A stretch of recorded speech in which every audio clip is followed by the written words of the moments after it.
What's wrong with my camera? It's got you in it. I know.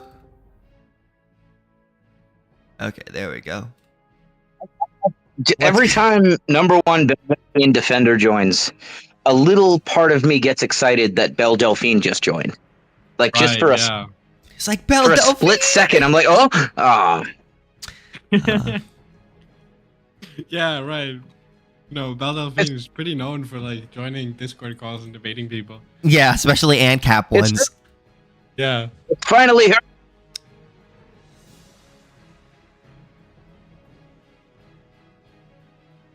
Hello? She joined. Belle, it's finally you. I've been waiting for you. We're gonna get married. Yeah. It's all gonna work out. Belle Delphine. If my lady's listening, I'm just joking around. Let's hope she's not.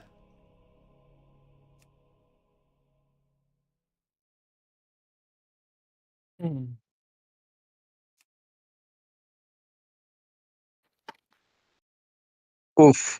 Belle got to be my hall pass though. What's going on, Gigas Copus? Gigis Copus. What's going on, man? Yeah. Nothing much. Who is the title maker? Me. Okay. That would be King's. Yeah. So, what do you think anarcho-capitalism is the way? Sorry, what? There are moral answers.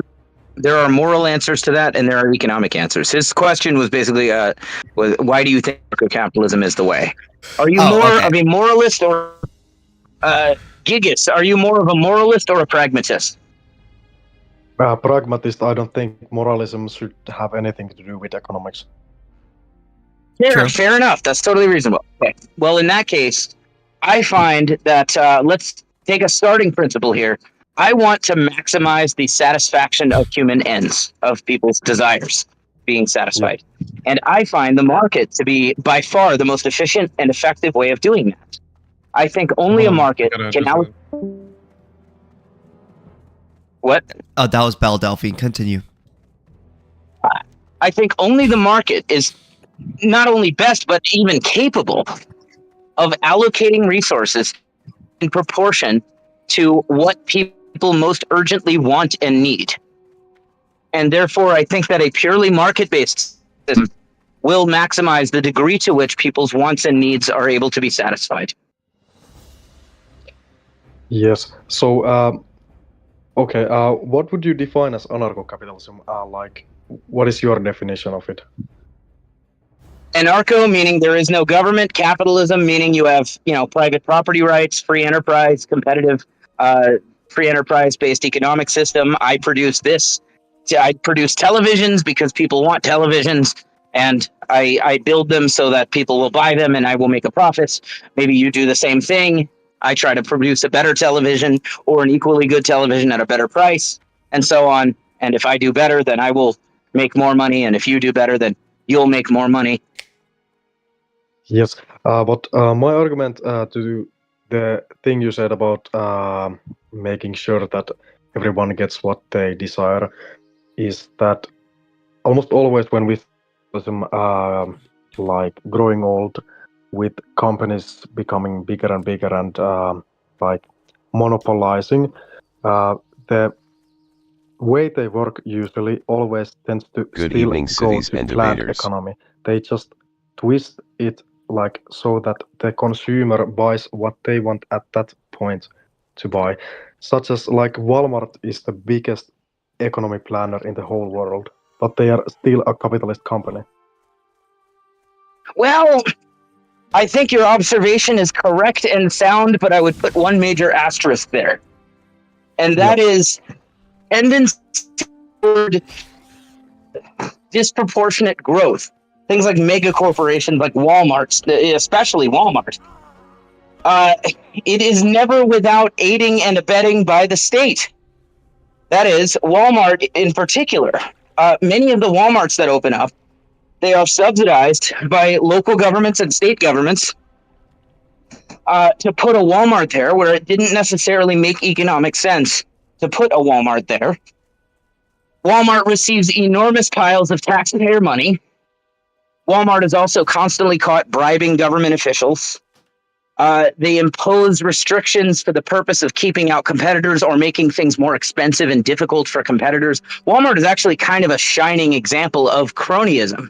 And I think that if you have capitalism, or really, if you have any economic system, in the presence of government, then it will tend toward cronyism. And where you have cronyism, you will have monopolies, you will have oligopolies, you will have artificial concentration of market share. However, we can observe that even in the modern world, the more government intervention you have in a particular industry, the more concentrated that industry is. And conversely, the less government involvement you have in an industry, the less concentrated that industry is. For example, and I've plotted this out with actual data before, but just to do a micro version of that, consider two industries at the opposite end of the spectrum, right? The healthcare industry and the restaurant industry. Restaurants, of course, are a little bit regulated, but not substantially. But on the other hand, healthcare is one of the most regulated industries there are. And in the case of restaurants, the CR4, that is the amount of industry concentration to the top 4 players, is in the single-digit percentages. Whereas in the healthcare industry, it's over 90%. And this is a trend that we see across the board. The more government involvement you have in an industrial sector, the more of that sector will be dominated in market share by the top handful of players. So I conclude from this that if you were to completely remove government from the equation, the outcome would be not that you don't have any more big business, but that you would not anymore have oligopolies. You would not have large monopolies, at least in large markets. Small market monopolies, yes, you'll still have, the small town only has one grocery store. That's not the government's fault. But things like a major city only having one energy company, that 100% is the government's fault. Likewise, a pharmaceutical corporation having a monopoly on a particular medication, especially one that's not particularly costly to produce, that is the government's fault. That's done with a patent, and it's done with regulatory capture of institutions like the FDA. What would you say is the reason if I suggest you're arguing that government is inherently corrupt in our economic model? So what is to not say that we should be communist, that there should be no government, like you said, that the people own all of the means of production and there is no currency at all? That is also a version of no government at all. Why do you prefer anarcho-capitalism?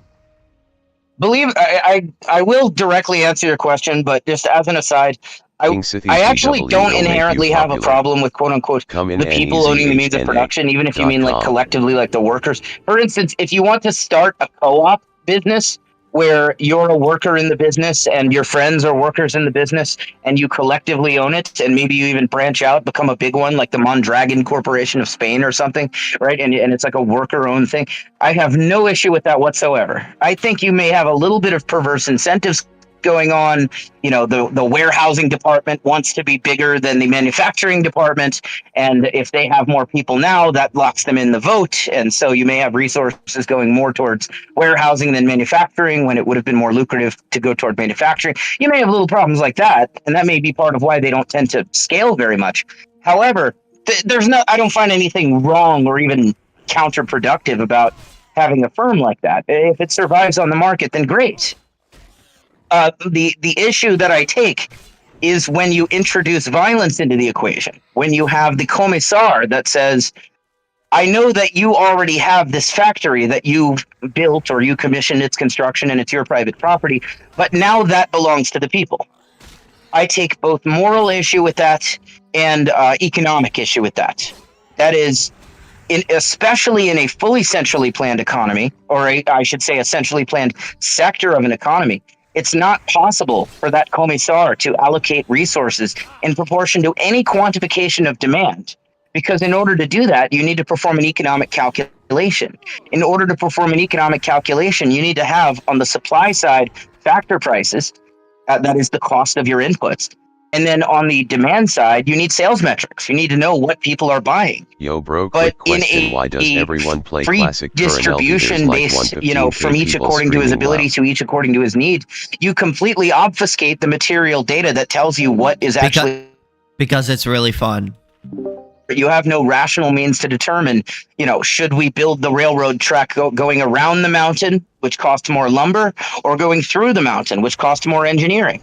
Maybe that engineering is more urgently needed at hospitals and for irrigation systems or something.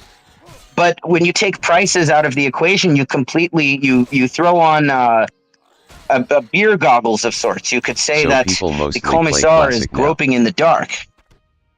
In the case of even a mostly market-driven economy, say the United States right now, for instance, mostly market-driven.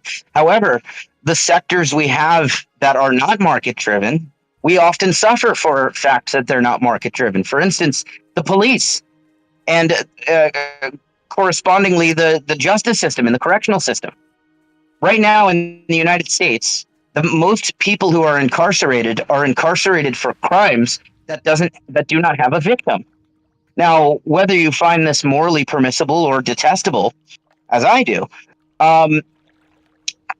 it objectively is a misallocation of resources in the sense that it's not worth it to people. That is to say, even the biggest proponent, for instance, of, say, the war on drugs, who says, yeah, lock up the drug dealers and throw away the keys. Well, what's it really worth to him? If he had to pay for that voluntarily out of his own pocket, what would it actually be worth to him? Would he prefer that?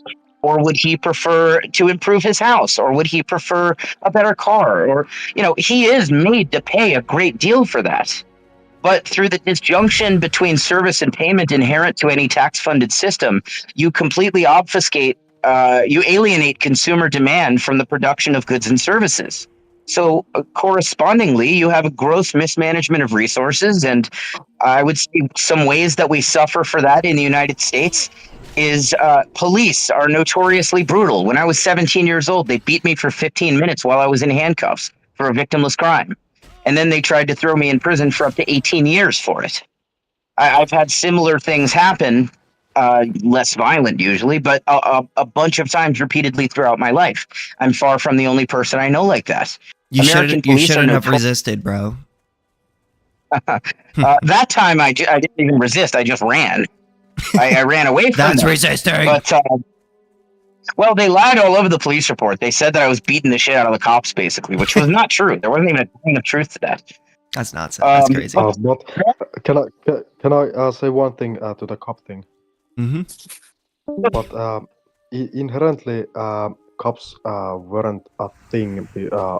I think it was like a firstly U.S. Introduction thing for slaves who like ran free. So, do you think that capitalism makes institutions to support itself inherently, like the police force, military complex, and as a state as we know it? Do you think that anarcho-capitalism wouldn't create those kind of institutions themselves to protect their interests?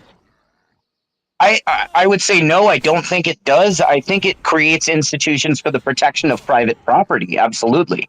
However, I do not believe that it tends to create monopolies on force. And I would give two reasons that I don't think it does that. One of them being just history. We've seen stateless societies unfold. We've seen them unfold for centuries, or in some cases, even over 1,000 years. In one case, even 2,000 years. And as far as I am aware, we have never seen the internal rise of a state from within a stateless society. It has always been, at least in recorded history, I'm not talking about ancient caveman times, but in recorded history, stateless societies don't create governments, including when they are highly capitalistic, as they often are.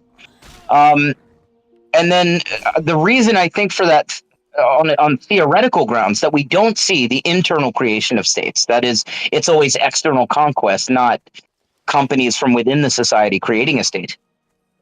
I think it's not because they don't want to. I like to assume the worst of everybody. right? I like to assume that every man wants to be king of the world and enslave everybody else if he can. Yep. And that you like just I'm not saying everyone does, that people are that bad, but like it's good to assume that. So so I'm not saying they wouldn't like to create a state. However, I believe that the matrix of competing protection forces that you see arise naturally on a free market of rights enforcement and protection, they kind of cancel each other out. That is to say, if, for instance, if I try to create a state from within, well, I would naturally be stepping on the toes of a lot of people. That is, I'm trying to tax people or enslave people, conscript people to my battalions, whatever I might be trying to do. By nature of a state, I'm committing aggression against people in some form or another, at minimum taxes. And if I'm doing that, then there are others involved who have a financial interest in vanquishing the threat and stopping me from doing that. And even if, you know, a guy who is tasked, let's say ADT or something, a security company that was protecting against me being a state, well, what if they want to become a state? Well, it's in my interest to protect my customers from their taxes. So it's in the interest of every involved rights enforcement firm to protect their own customers from the attempts at taxes and whatever other aggression of some other firm. And then I think what has probably been the most decisive preventer of the rise of states and stateless societies has been the web of contract networks that tends to arise, where company A has a contract with company B that says, I'm going to back you up, you back me up. Meaning if somebody attacks you, I'll protect you. If somebody attacks me, you protect me. However, I'm not going to back you up unconditionally. You cannot, for instance, go rape and pillage and murder and enslave and expect me to come back you up to help you. Not for any moral reason, just because it would be economic suicide for me to agree to that. Because then I'm incentivizing you to go commit profitable crimes, knowing you can externalize the cost to me. That's not a very good outlook for me. So I won't agree to unconditional backing. What I will agree to is that as long as you do everything possible to avoid conflict, that is, you're amenable to arbitration, you abide by the outcomes of court adjudications, in that case, if your opponent is still being a belligerent and will not play by the rules, then I will come to your aid. And we have the same thing in the other direction, you backing me, as long as I play by the rules.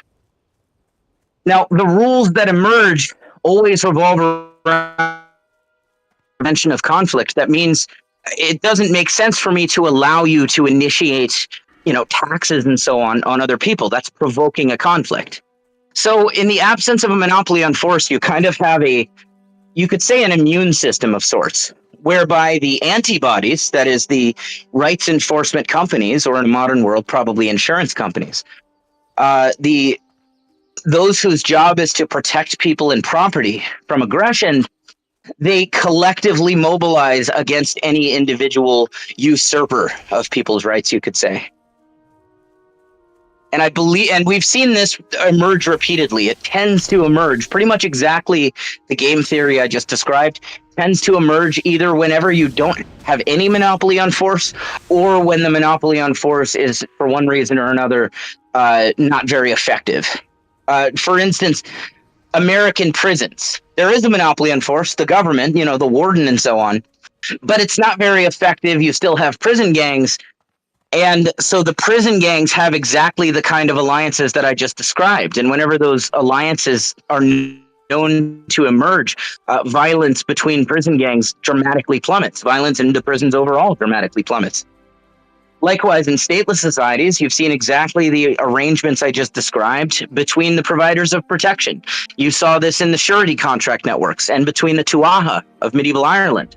You saw this between the Diapang groups and the clans and the war bands of medieval Somalia. Similarly, between the war bands of Zomia.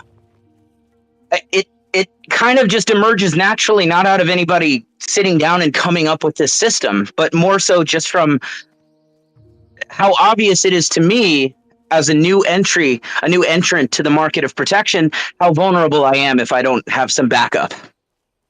But how unwise it would be to agree to back people unconditionally. Yeah. A logical being the matrix I just described. Go ahead. The Matrix. Are you viewing this like anarcho-capitalism as in for America or the whole world? I didn't hear the beginning of the question, but the end was for America or the whole world. Are you asking, do I want it for America or for the whole world? Yeah. Both, preferably, as much as possible. If I could have it for all of America, that would be better than only for Florida. I live in Florida. If I could have it for all of North America, including Canada and Mexico, that would be better. If I could have it for all of Europe, that would be better than, only France. If I could have it for, I want as much universe. of human society. Yeah, if I could have it for the universe, I want it for the universe. Exactly. I should point out, by the way, that I am myself a panarchist as well, meaning I think that different economic systems in a free society can and perhaps should be experimented with.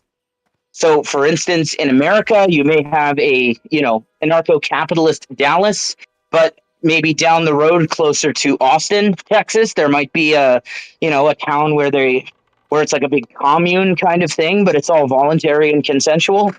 And maybe down the road from that, there's popular use of like worker co-op businesses, like mutualism. I think that's all fine on a voluntary basis. And in a large society, it becomes inevitable that people likely will experiment with different kinds of models. In fact, in actual historical stateless societies, they've tended toward capitalism, but there is one service that, interestingly enough, across different corners of the earth, tends to be done by kind of mutual aid, quasi-socialistic arrangements, and that's water irrigation. In the American Old West, including areas that were fully stateless prior to 19th century federal expansion, as well as in Zomia, as well as in medieval Somalia. So that's Africa, North America, and within long-standing stateless societies, you had the emergence of these water construction labor sharing arrangements where they're constructing systems to basically deliver water from water sources or from rain collection to people's homes and people's farms. Where I agree with all of my neighbors, I'm going to help them build their irrigation and get the water to them. They're going to do the same thing for me. That's kind of a mutual aid arrangement. You wouldn't call it, strictly speaking, capitalism, and yet it is exactly what tends to emerge when it comes to water when there's no state. Other sectors are pretty consistently, private markets, like cattle, for instance. All three of those societies, cattle were private markets. Do you believe like that because we know capitalism requires that somebody owns capital, somebody works for them, sells labor, and somebody extracts the surplus value of their labor. But in a bigger picture, do you think that there must be poor nations that are benefiting the richer nations like it is now in the world we live in? No. I think that the world is becoming wealthier and wealthier. And I don't think that's a problem, or at least too much problem, for the wealthiest. In fact, in some ways, it makes us better off. I'm better off if you're wealthier. You're better off if I'm wealthier. You could say it's a trade-off. Because on one hand, if say India is very poor, then that gives American businesses an opportunity to, say, use Indian call centers that are very cheap, for our customer service work. In other words, you have the law of comparative advantage, specifically as it applies to labor when people are very poor far away. But if you don't have that, let's say all of the world becomes, much wealthier than it is now, you'll still have a degree of comparative advantage in labor, cheap labor. However, you'll also have less need for it because industry will be less labor intensive. And we may see, for instance, a comparative advantage of, was it Tibet or Taiwan in like microchips or what? Not microchips. I forget what they're called. But as poorer societies become wealthier, they're able to develop niches and specialties that benefit the rest of us to a greater degree. You know, the Turkish become better at producing travertine. The Idahoans become better at producing potatoes. Hey, buddy, if you're going to do that, would you get kind of under the counter over there? That is well, if you're doing that, that is a crumb fest. I'm back. I was talking to my son. Anyway, travertine is cheaper for us if they get better at producing it, i.e., if they get wealthier in Turkey and in Italy and in Greece. Or conversely, you know, lithium in South America, or where the hell they get lithium from. Tacos in Mexico, you know, from the taco mines. Yeah, I think you make good points regarding this, but what about nuclear weapons? Nuclear armaments? Yep. Get rid of them all. I don't want anybody having nukes. But that is not possible after like the Pandora's box is opened. There is no going back. So what should we do with them? That would be true if we were talking about a technology that's very cheap and easy to produce. For instance, guns. Yeah, there will always be guns because I could make a gun at home. In fact, I've done it. I made a 3D printed Glock one time. However, a nuclear weapon requires billions and billions of dollars being invested into it. And the return that you get for having a nuke is essentially nothing. It's not profitable to build a nuke.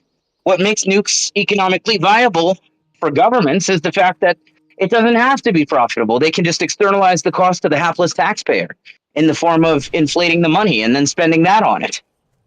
But a private firm operating according to market forces, it would not have the means, I don't believe, to produce a nuke, because the value that they would be spending on it is far greater than any that they could conceivably hope to earn by having one. So it's plausible to me that if governments go away, then nukes will naturally go away. That's speaking nothing about the nukes that already exist. I just mean the proliferation of new nuclear weapons. Yeah. I think also... Yep, what? I was saying I don't know what's going to happen to the ones that already exist. I don't know what's going to happen in general. You know, what happens to the tanks? What happens to the fire stations? I have hypotheses, but I don't really know. Yeah, but also a big thing I think would like not make this work is religions. Well, you know, it's funny that you bring that up. So historical stateless societies have tended to be highly religious, not because there's something special about statelessness that makes you religious, just because these were old-time societies where people in general were more religious back then. I've referenced medieval Ireland. They were a combination of Catholics, but prior to that, they were Druids. You know, a sort of pagan. The medieval Somali people, who I referenced earlier, were Muslims. That was interesting. That was an Islamic anarcho-capitalist society. And then the Zomi people had kind of, you would say, off-brand tribal religions. And then, of course, I actually live in Finland. Sami people are very close to me. You said you live in where? Finland. So Sami people are like on the north part of our country, or close to it. You're talking about the people of Zomia, as in Southeast Asia. Oh, I heard you said Sami. Sami people are Indian. How the fuck do you say indigenous? No. I kind of invented a word, Zomi people. Maybe I shouldn't use that term. When I say Zomi people, I'm referencing the people of Zomia. Really, Oh, it's okay. different groups, such as the Karen people and the Hmong people and the Lahu people. Yeah. Zomia, there's a book about this by Professor James C. Scott. It's called The Art of Not Being Governed. To give you just a little 101 on Zomia. So, over 2,000 years ago, various Asian ethnic groups that had been living in lowland city-states found themselves oppressed by the city-state governments, being used as scapegoats and so on. And so what they, in some cases, did is they would move to the hills, entire ethnic groups or big chunks of ethnic groups from within the city-states would leave the city-states and go out into the hills. And across Southeast Asia, range, essentially. It goes across part of me, part of Thailand, part of Vietnam, a little piece of China, and a little piece of India. And in that mountain range, various peoples from all over the city-states of that general region would just flock into the hills, essentially, and become the hill people. And they went and established societies for the explicit purpose of getting away from the government. And so this was kind of a unique situation where you have a whole society of people, and we're talking up to 100 million, by the way, tens of millions of people, up to 100 million, that are in a sense unified by a mistrust of government and an opposition to government. They just didn't want to be governed. So most stateless societies have emerged by accident, but this one was kind of on purpose. It was, in a sense, an intentionally anarchist society. And Hey, over the actually, course of I saw go ahead. that Wolf, who just joined, is anarcho-communist. So, Wolf, do you have anything to say? That is interesting. What the fuck does even anarcho-communist mean? Anarcho-communism, and obviously maybe I'm not the best person in this chat to explain it, but it's where you do communism. That is, you have collective control of capital goods, collective control of the means of production, but you're not imposing it violently by a commissar type state. It's a voluntary commune kind of arrangement. This was very common amongst a lot of, say, primitive hunter-gatherer societies had a version of this. I think it was last night or the night before, we were in a discussion with what I believe to have been an anarcho-communist or a communist of some kind, a guy named Dark Karl Marx, who was talking about the Iroquois Native Americans in India and how their system seemed to closely resemble anarcho-communism. Is it like, from my understanding, I have read a lot of Lenin, Marx, etc. Anarcho-communist, it just means communist. Communist, literally means no government. So where does the anarcho come from? I don't understand. There is a sharp schism between communists. Some communists, such as the Leninists and the Maoists, think, okay, yes, our end goal is a stateless, classless, moneyless society where there is no government, but we should use a government to redistribute the resources and produce that society, as a means of getting there, just as a temporary bridge to get there. Whereas the anarcho-communists say, no, that, we don't believe in that. We think that the state is an oppressor, and it's never going to willfully let its power go away. We should treat it as our enemy and as a tool of the capitalist elites and so on, and never have one in the first place. That we should simply we should have a communist revolution. Dear God, Sithis, do not clip me saying this. You know what? I'm going to do it in a Russian accent so that they believe we should have communist revolution without the state. That is, the workers seize the means of production, or we simply go and communes elsewhere. Yeah, so they essentially think we shouldn't have the socialist state before communism, I think. That's the, Stalinists, the Leninists, the Maoists. I've never heard of a Castroist, but I'm not sure why. You need the pathway to communism, which is socialism, which is the workers rising up using the state to expropriate the means of production away from the bourgeois and give it to the proletariat.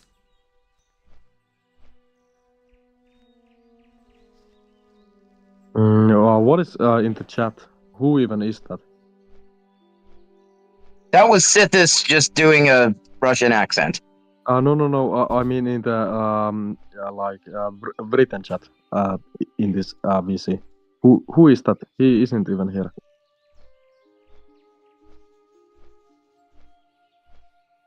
Oh, you mean RHRH, Sean Constantine the 12th? I don't know who that is. Oh yeah. Yeah. Okay. He looks like a bit of a Meshuggah conspiracy theorist there. Look, that's I sounded like that at 14 years old. So I'm not passing too much judgment. When I was 14, I was certain that the Illuminati is deciding all the elections and controls the media and the governments and the banks. He's a monarchist, moral realist, veteran, pro-life, young Earth creationist. Monarchists suck. Monarchy's ass. Yeah, there is no argument. Wolf, okay, you're here. Do you wanna debate anarcho-capitalism since you say you are anarcho-communist? AnComs should be friends with us. Under anarcho-capitalism, you could be an AnCom. You know, a lot of them are. I don't find AnComs to be categorically like foaming at the mouth, seeking my destruction. Yeah, some of them, but a lot of them are willing to, themselves do their own thing and We're on the allow same us to do our side. We're own. against the state.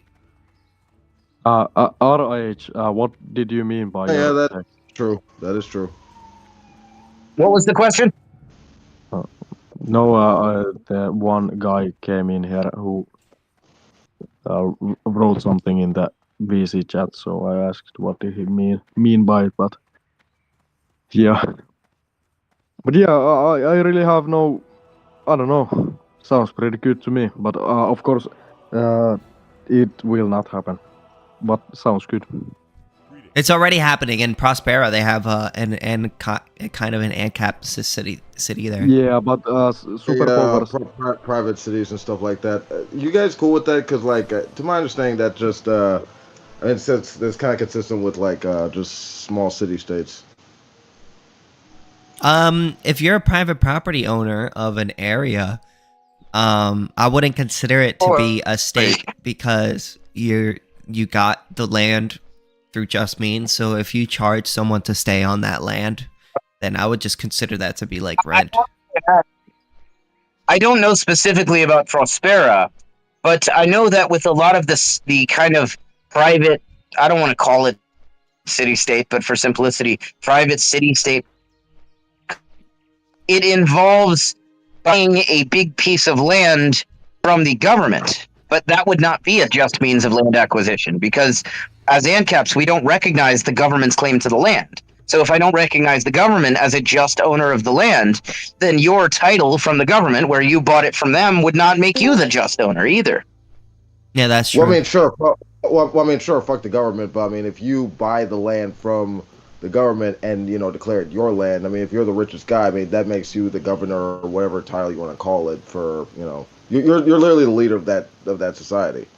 It doesn't matter what you call yourself. If you mean functionally, then sure.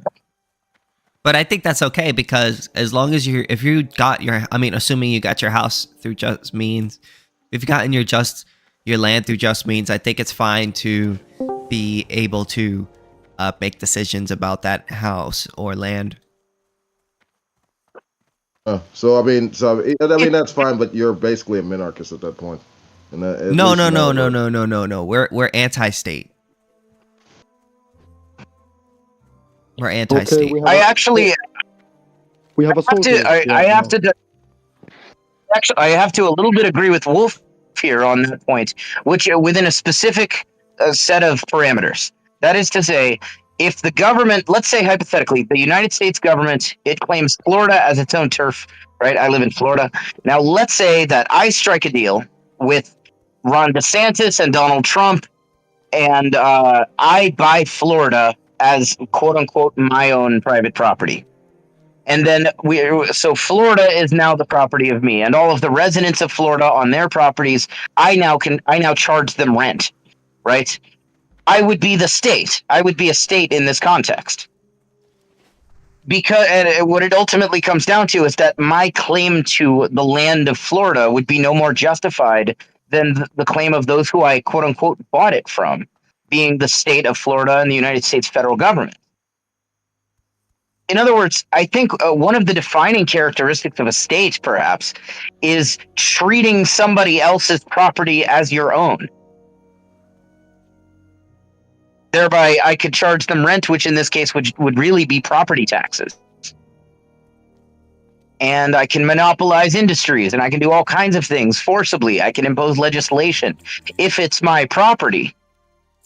So I think that it's crucial in distinguishing an ANCAP from a minarchist that you have a clear and coherent basis for the delineation of who owns what. Mm-hmm. Such as the homestead principle.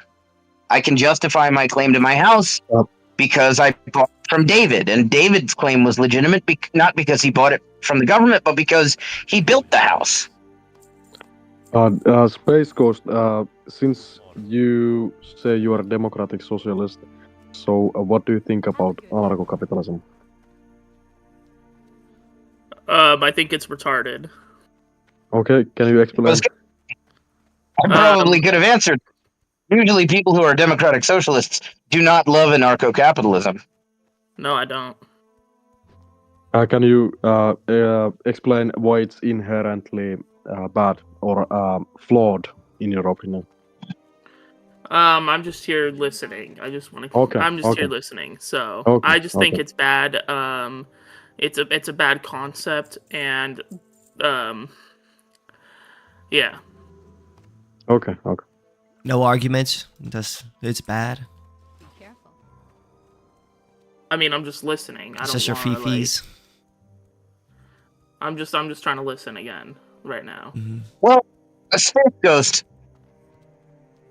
This will sound highly arrogant and maybe pretentious, but most objections that I hear, particularly from democratic socialists, most objections that I hear to anarcho-capitalism are, I would regard as incorrect assumptions about it.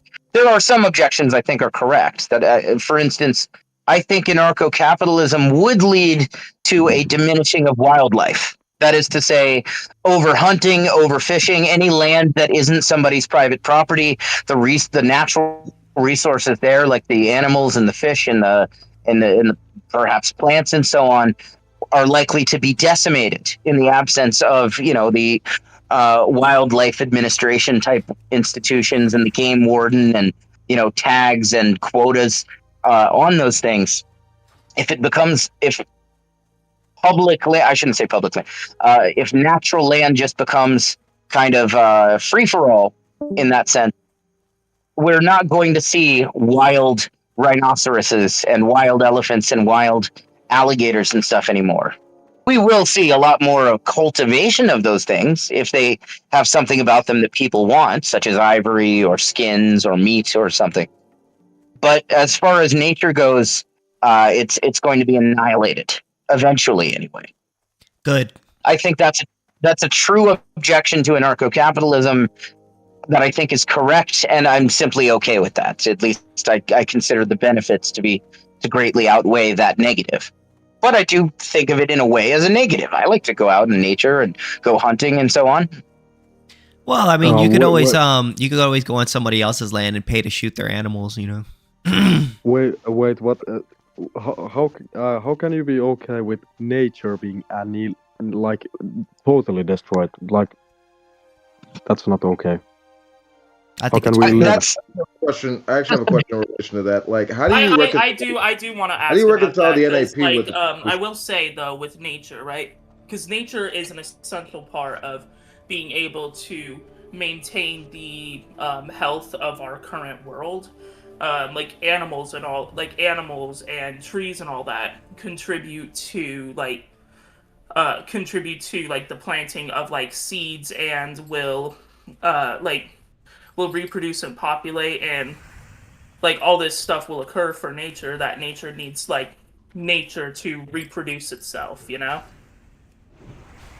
I think humans are less and less dependent on natural ecosystems, but absolutely in some ways it can be detrimental to us to see the erosion of nature.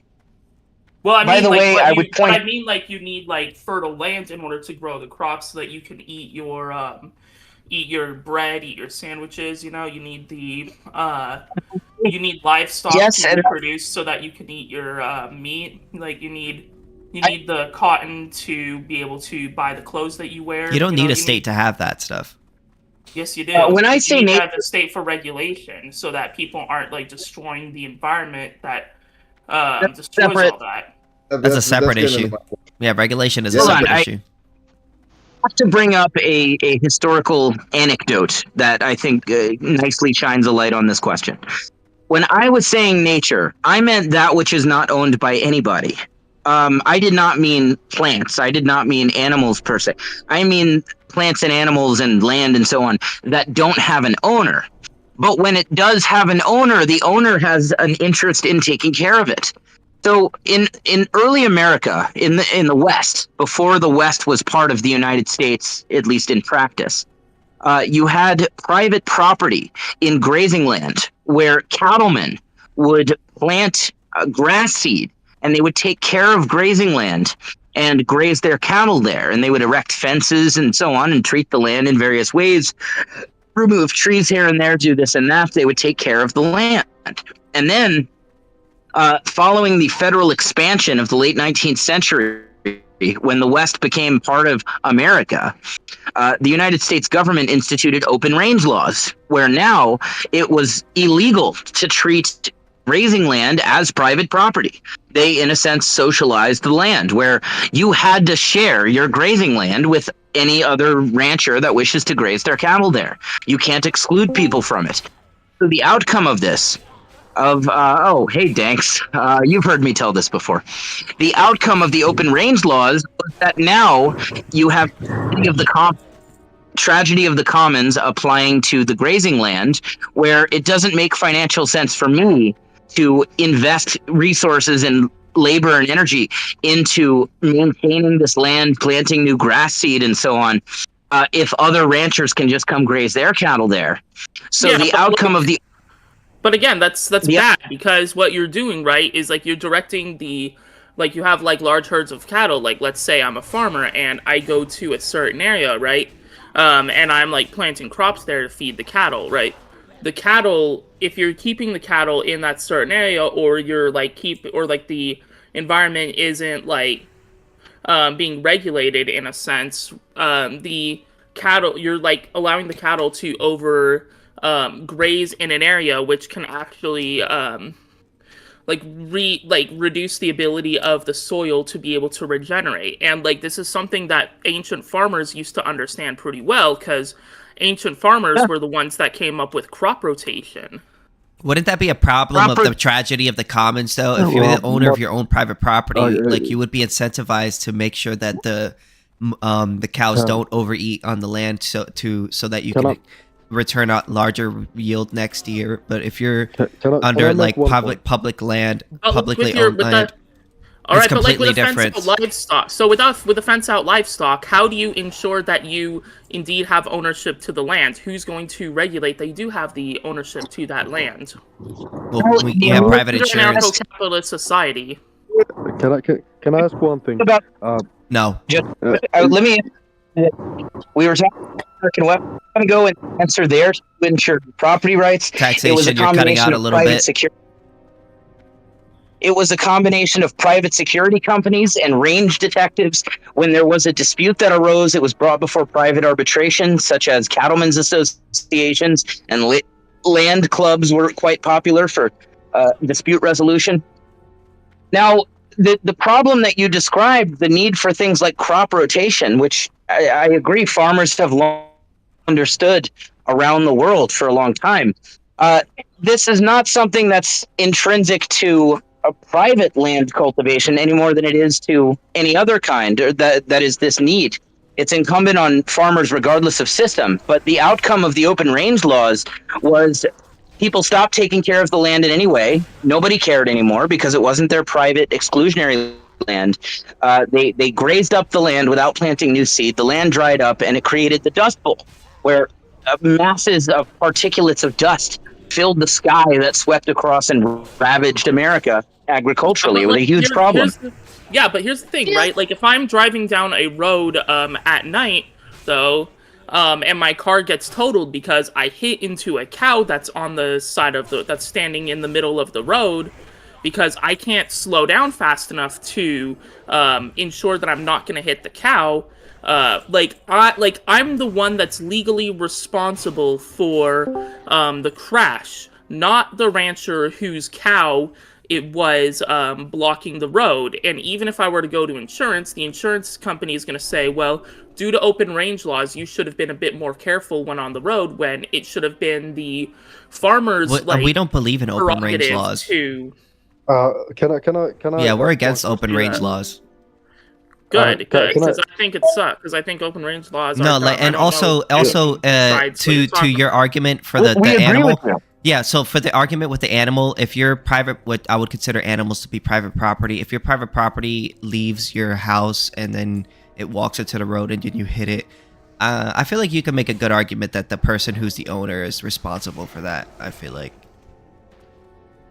But, I think Wolf was trying to get a word in. I think Wolf has been trying to say or ask something for like 20 minutes now.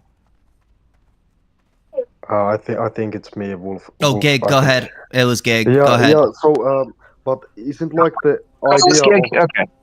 Yeah, isn't the idea of like anarcho as in I have always understood it more as a like socialist or communist like leftist idea? Isn't like destroying hierarchies? Would you say? Well, unjust hierarchies.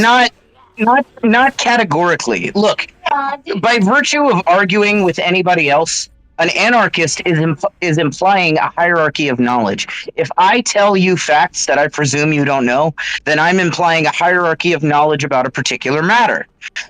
If you have a chess club, it likely has a director, or an organizer. If you have a charity, it has a director. If you have a tattoo shop, it has an owner. If you have a football team, will have a captain or a coach.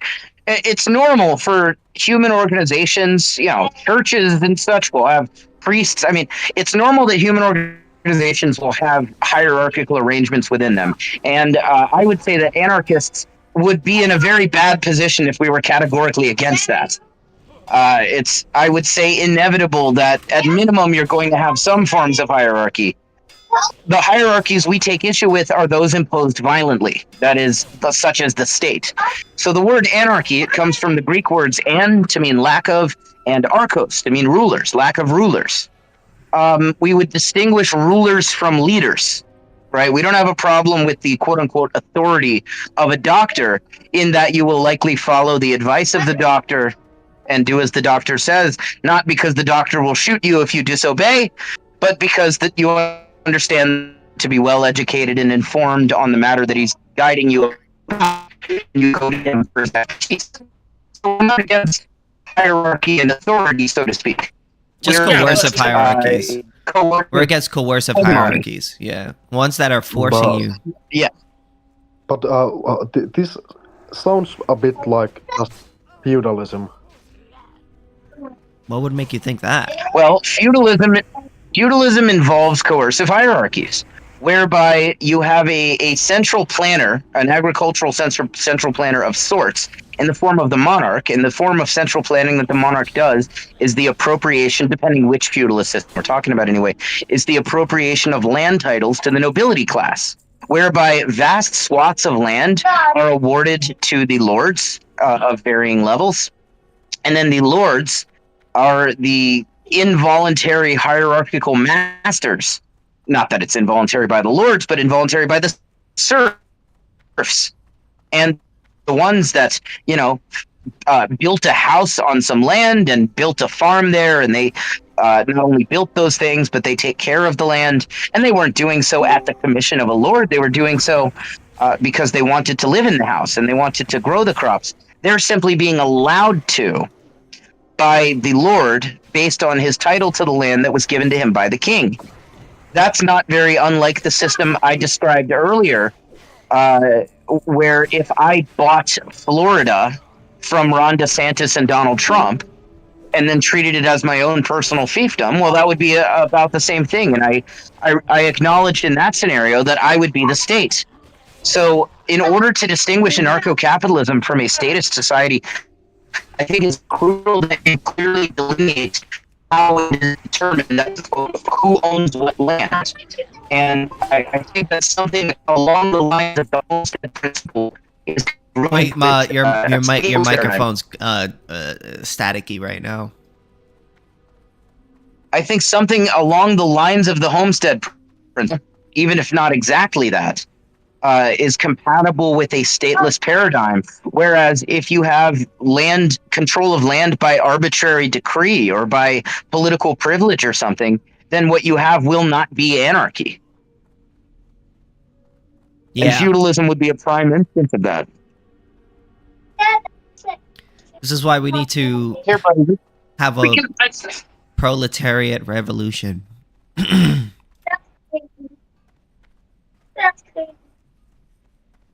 Here, buddy. The proletariat being the taxpayers. He needs to get a better Are you mic or enjoying connection it? XD. Yeah, he does. But he doesn't have internet. No, as my far as- son is playing with a VR headset that we're not logged into because I took it as collateral from a guy who owes me money, but he has not given me the code, to two-factor authenticate to get me into the fucking VR headset. So it's just like the home screen thing. But my son is enjoying that anyway. He's just walking around in the home screen area. I kind of hope that the guy doesn't pay me the money he owes me so I can just keep this VR headset. How much does he owe you? He owes me $160 and he gave me his Meta Quest. Like it's like an Oculus Quest 2, which is I guess bought out by Meta, Facebook Meta or something. So Yeah, I don't buy that. I don't like I don't want to give any more money to Facebook, well, look, I money didn't to buy the Facebook. thing. I admire your conscious consumerism. I don't engage in much of it myself, although I do avoid buying Levi brand stuff, which is funny because my son's name is Levi. But just because Levi brand donates money to gun control lobby. But I think I Mark didn't actually Zuckerberg did pay- nothing wrong. I didn't pay Mark Zuckerberg for this thing. I took it as collateral from a guy who I assume did Fair until enough, he fair pays me enough. back the money he owes me. Oh. How long has he been in debt for? Like a little over 2 weeks. But like the VR headset is worth like double what he owes me, so I would be happy for him to not. It feels What? like much. I said it does not feel like 2 weeks. It feels like it happened like last week. I know. It was Sarasota was before Atlanta.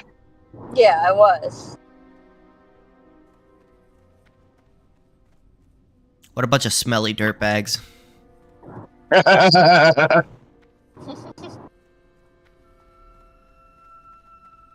Are you saying the people of Sarasota and Atlanta are smelly dirtbags? Because, well, that would be true.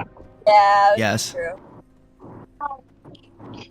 I mean, I feel a smelly dirtbag. You said you don't feel like a smelly So, dirtbag? all right. No, I So, said- actually, I sorry. am a smelly dirtbag. Yeah, me too, man. Okay. So I shower. taxation. So taxation. I want to ask you a question, right? So you said you were for a revolution for an anarcho-capitalist state. It's not my ideal route. Hey, Danks, your hot mic in there. I'll mute until I'm addressed. Yeah. So, I want to ask you then, right? It's like, not I my wanna ask you, favorite like- route. I would rather have a civil war than continue to be governed. That said, I don't think you need a civil war. I think we could accomplish it with Monero. Just mass tax avoidance, basically.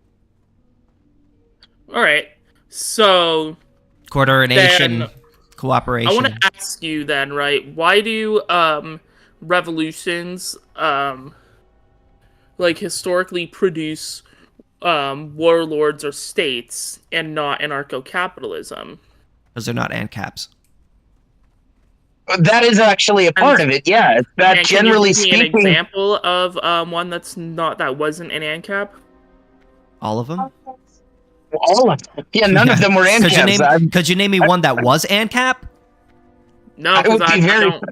I don't pay attention to ANCAP stuff. Well, I would there be you go. fascinated. I would be fascinated to hear about an ANCAP revolution in history. All of the ANCAP societies that have well, okay, the closest thing there is, and this we couldn't quite call this an ANCAP revolution. But the closest thing that there 1776. is. No, I I'm was just going to kidding. say because they definitely weren't ANCAPs. Yeah, I know. Buddy, that's not the password. That's a code that Chris Klein needs to put in for us to be able to actually use this thing how it's meant to be used. Anyway, the closest it gets to ANCAP revolutions would be he's not answering his phone, buddy. We can't do it tonight or until he responds. Anyway, the closest thing to an ANCAP revolution that I'm aware of, it wouldn't really be revolution. It would just be when societies that were approximately anarcho-capitalism rebelled against attempts at conquest by foreign states. But that's not really revolution. That's a pre-existing ANCAP society staying that way despite attempts at conquering them. But your original question was, why do revolutions tend to result in the takeover of warlords and or a new state? Which, by the way, I consider states to be just successful warlords, essentially. Generally speaking, these wars are being waged by those who seek the throne of power. Essentially, every revolution I can think of that comes to mind, even the somewhat decentralized kind of guerrilla warfare style revolutions, they tend to be waged by those who are trying to displace and replace the existing government. And then when they succeed, that's exactly what they do. And there's no buffer time. There is generally no buffer time where like free markets and rights enforcement and stuff like that are allowed to emerge that would potentially prevent being able to impose a state there. They just immediately take over for the state. The American government, for example, arose from colony governments that had overthrown. Well, they didn't overthrow the British Crown. They just ousted the British from America. Would you say, buddy? Buddy, that you got to stay within the operating area. You bumped right into my dresser, bud. Oh. Yeah. I don't know where I'm going in real life. I don't know. It shows you. Okay. Look up. All right. So then I want to ask you, right? Why is it that But we can see historically through revolutions, though, that removing an existing state doesn't necessarily replace an existing state. That there's going to be a power vacuum afterwards. This was seen with the Revolutionary War. This was seen with the French Revolution, and seen with the Russian Revolution as well. During the French Revolution, right? The French Revolution led to a Committee of Public Safety, and that Committee of Public Safety eventually led to the Napoleonic Empire, which was, I would argue, an even more oppressive empire than the French Revolution. They were. But they weren't. I think you're making a very reasonable argument that would suggest that revolution is not the most promising. Thanks, left. Revolution is not the most promising means of getting rid of the state. That is to say, it's likely to be followed by its replacement with a new one, depending on the circumstances. Even if the people who actually overthrew it were not the themselves who take over, they're generally speaking they're in the running. They're one of the ones trying to be. Also, they weren't ANCAPs. The French people in the Well, French what do you Revolution. guys think of the first Yeah, but I'm just trying to give you an example about how there's power gaps, and sometimes that. Well, you're not wrong about that. Yeah, you're not wrong about that. Like how there's like there's. But again, like, we don't of, think, like, how revolution mhm. leads to that sort of thing. You know. Well, that's why us AnCaps, we're not really for revolution. I'm not sure if you heard us. We're not really for revolution. That's kind of like the socialists. I think if you were to have like a big ANCAP movement in, say, America, and then that led to an ANCAP revolution, and there's like a big culture of. Yeah. But then I want to ask you then, right? If you do oppose revolution, because you're saying that like you don't think that revolution is really necessary, then how would you propose that anarcho-capitalism would replace the current state peacefully? Monero. Monero? Mm-hmm. Yeah, that's my favorite. That's the one-word answer. And then there's agorism. Yeah. I like agorism. Well, agorism and Monero go hand in hand. It's like macaroni and cheese. Yeah, basically. Yeah. Okay, so what I foresee hopefully happening, I think plausible, not plausible, is you have a situation in which businesses gain the ability to receive their earnings in an untraceable cryptocurrency like Monero, and working with input providers and so on that are using the same thing, they can cut their expenditure down by like 30% or so by just not paying taxes, because you've taken away from them the ability to really enforce taxes against them. Yeah, but like, what if people? And I think out of. But like, what if people reject Monero? What if a majority of people were to reject Monero as a cryptocurrency, and they were to use something like, for example, like Nuka-Cola bottle caps, Bitcoin. for example. Nuka-Cola bottle caps. I'm not terribly worried about bottle caps. But like, what if Nuka-Cola? What if what if the like 95% of society said, "Oh well, we're not gonna accept this Monero, like this backed currency," and like a majority of people and a majority of corporations were like, "Well, now we are only gonna accept payments via like the bottle caps instead of like a U.S. dollar," right? What would you say to that, or how would you respond to that sort of thing? I think that's a silly scenario. I think that it's just a hypothetical. You know, I'm just saying that because Fallout. You know. Yeah. Yeah, I know Fallout, and I guess if. Okay, she said. Anyway, I think if because a currency is only as because in any economy, a currency is only good if there's demand for the currency. Like, that's why we have demand for the US dollar. That's why the US dollar works so well, is because there's people who have demand for it. And the US government, which distributes the currency to abolish businesses the Fed. And to the rest of the country and to the people, says, distributes the money and says, all right, well, you gotta give us back some of that money. You gotta pay taxes on that money. So therefore, the U.S. government has created an incentive behind the currency. But if it's just a backed currency where there's no incentive behind using the currency, there's gonna be the incentive is you won't have to pay taxes. Worthless. Well, the incentive is you won't have to pay taxes. Yeah, but you're still gonna have to pay some sort of fee or something. Like, if there's gonna be less than taxes. Like, if you're gonna have if you have Monero, and like this Monero, like if Monero or the person that's holding the cryptos, like, you need to pay a fee on top of that, right? Then you have to pay that fee, and so therefore there's still like some type of imposed. Yeah, but tax if the fee is less than pay. taxes, which it most certainly will be, I mean, most people are gonna choose Monero. It's a lot less. Yeah. I highly doubt that the fee for Monero is going to take 30% of your wealth each transaction. Yeah, so... Or even more, depending on which metric you're looking at. Yeah, but even so, right? But even so, like it still has the issue of like widespread adoption, right? Like, if I were to if nobody decides, if everybody as a collective decides that they don't want to use Monero, right? How is there taxes to be collected, and who even decides like what the value of the Monero is?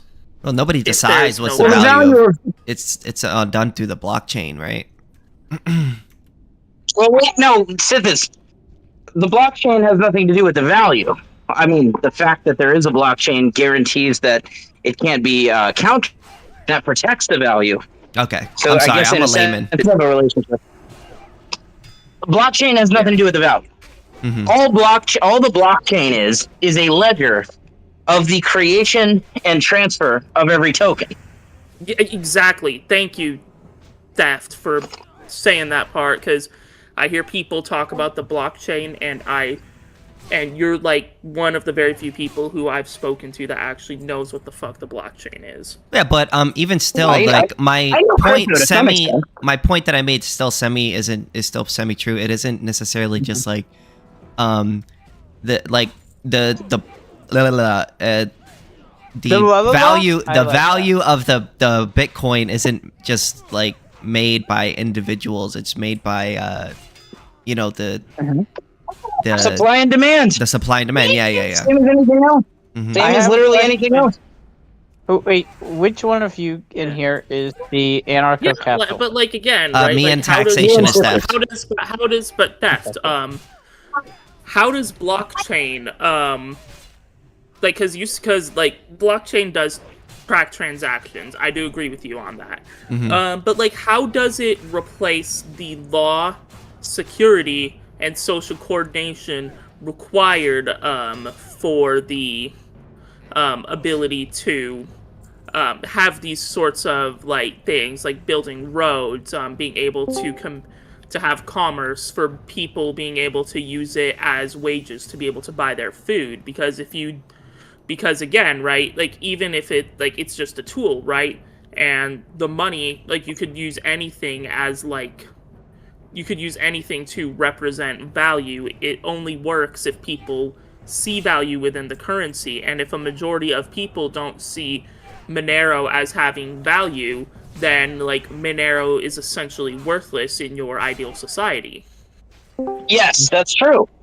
I just predict that people likely will see it as valuable. That is to say, it's more valuable if there is a state than if there isn't. I'm sure there's still value in it if there isn't. But if there is a state, Monero is a way out of taxes. And if there is no state, there are no taxes.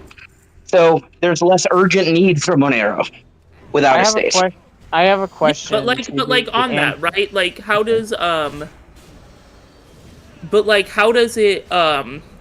but then who's going to determine who determines like the value of the Monero? Because like supply and demand person can does. say that. Yes, I get that, but like you there's have not to a who. understand, right? Yeah, there's not a who. It's not a person. All It's right. the The supply and government demand. understands. The government is not deciding the value of a dollar. They're saying the market. Yeah. But like how does again like if there was like some type Supply of and real demand world determines price and value. but like supply and here's the demand thing, does. right? I have a problem with something like Monero or any cryptocurrency, because I've seen this many times again, like with Dogecoin, where companies can come in and like they can pump and dump the Dogecoin, and then they can They pump and dump the dollar sell all the time. they can sell that Bitcoin. Well, people they pump and dump the dollar. Dogecoin at high. Yeah, they pump and dump all kinds of currency all the time. Literally, they do it with the dollar. They do it with any kind of currency you could possibly think of. Our politicians did it before COVID. They knew that a bunch of businesses are going to go under, so they disinvested before they shut them down. But you can't like pump and dump a sovereign currency, right? Because like with the US dollar, Yes, you no, can. you can't. Yes, you No, can. you freaking In can't. fact, Yes, I can. there was this one millionaire. Do you know how a sovereign? All right, so Sithis, do you know how a sovereign currency works? Then You do know there was this one billionaire that literally. Question. Wait. Do you know how a sovereign currency works? A sovereign currency works? Do you know how a sovereign currency works? Kinda. All right, explain it to me. Supply and demand. Supply and demand. Essentially, No. the state forces everybody within a country to use that currency, and then they decide its value based on the productivity of the individuals within society, and then they print it money in slightly above that productivity to basically inflate it, and then that's basically taxation. And then the other thing here too is so for example, pennies. When pennies were being discontinued, which they have, people were buying up a bunch of pennies. They were getting all the pennies that they possibly can get, and then they were upselling those pennies, selling them on the secondary market because buddy. Yeah, because once you discontinue pennies, people need pennies more because there's less around. So yeah, then, but like a weaker, but like here's the thing, right? Like when you look at but like if when I you get have all a the sovereign, money, but like in a sovereign currency, right? Who's coordinating the pump and dump? Because the Federal Reserve. There's millions of independent the Federal actors Reserve is within one of the them. globe. The Federal Reserve is the one that chooses the exchange rate. I mean, not the exchange rate, but the what do you call it? The inflation rate, as well as the interest rates on a lot of bank loans. So they basically control how much it inflates or deflates, and inflation is basically a way. Sorry, just one sec. Inflation is basically a way for the state to tax people without actually raising taxes, because they, as opposed to raising taxes, which is very unpopular, they just inflate it and then devalue your savings and stuff like that. So they're they're like they're not actually taking your money, but they're metaphorically taking your money, if that makes sense. Go ahead, Bun. And then you have BlackRock and those types of investment firms that literally take your money. Yeah. So they get it directly from taxes, and what they'll do subsidies is they'll do deeds, they'll do whatever. They'll be in huge investment firms. If they wanted to, and they wanted to take all of the physical currency, the US dollar, like what they could do is they could go and purchase that dollar at a slightly marked up price. People will sell it because they're like, oh, I'm selling $1 for more than $1. Hell yeah.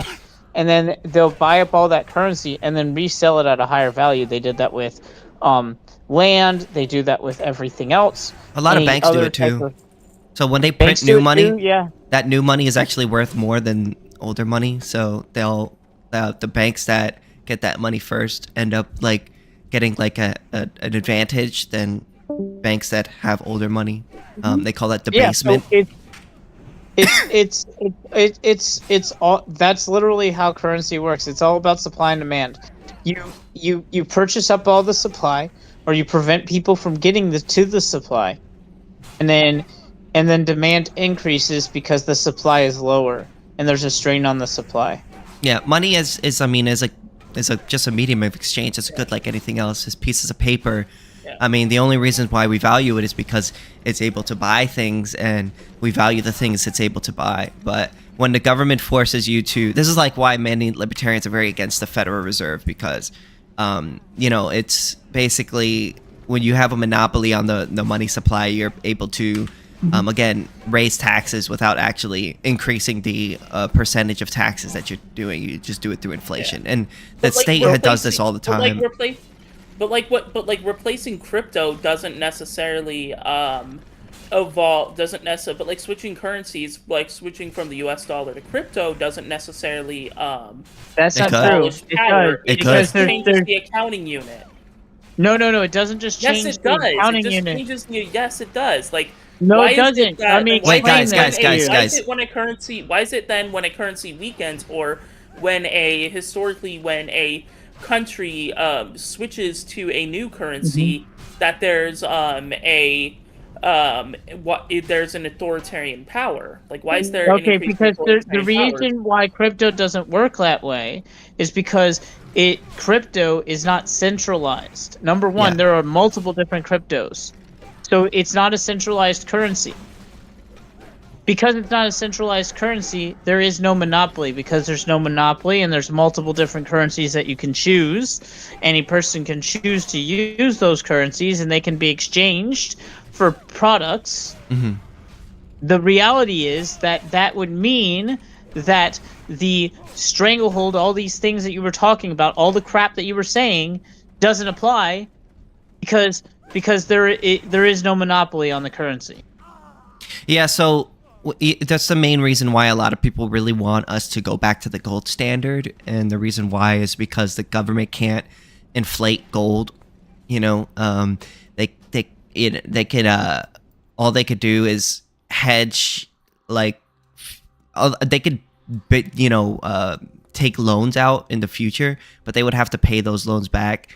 They can buy up all the gold. They could buy up gold, but the thing is, like, they can't print gold. What I was just gonna say is they can't print gold in order to, like, inflate the currency and then, like, screw everybody over. They inflate it they inflate it by control that by putting by controlling the supply. Well, it's a lot harder than it would be fiat currency. All right, so then with crypto, right? How does crypto stop? How does crypto? Well, because they can't inflate or deflate. Like, they can't inflate or deflate the money supply at all. I'm trying to ask my question, right? So I want to ask then, right? If crypto is like a type of currency, right? How do you stop coercion and collusion between monopolies? Because we know that collusion we know that collusion exists in our current federal government and in our current economy. Yeah. So how do you stop the coercion by reducing the state? Within reduce the state. But the corporations are still gonna collude regardless. It's by a different crypto. There's your answer. The thing is, if you have less state regulation and you have less state corruption and then less state interference in the market, you have more competition, because the only thing that could stop other people from competing with larger firms is the state putting in laws that make it illegal for other people to compete with those larger businesses. So getting rid of regulations and lowering the cost of entering certain businesses is going to increase the supply of businesses within that area and lower consolidation. I would also say getting rid of trademarks, copyrights, and boom, 100%, 100%. Trade rights, trademarks, copyrights, patents are terrible. They do nothing but stifle innovation, make things so much more expensive, especially drugs.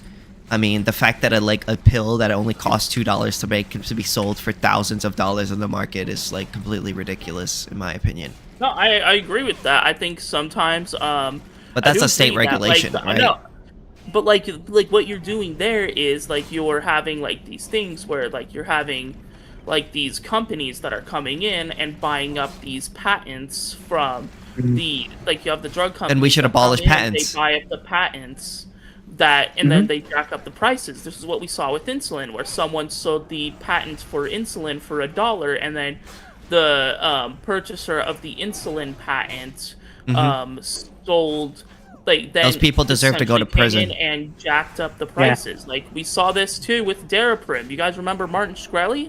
Yeah. Yes, absolutely. Anyway. Yeah. But prison? I actually think Martin Shkreli's pretty fucked up.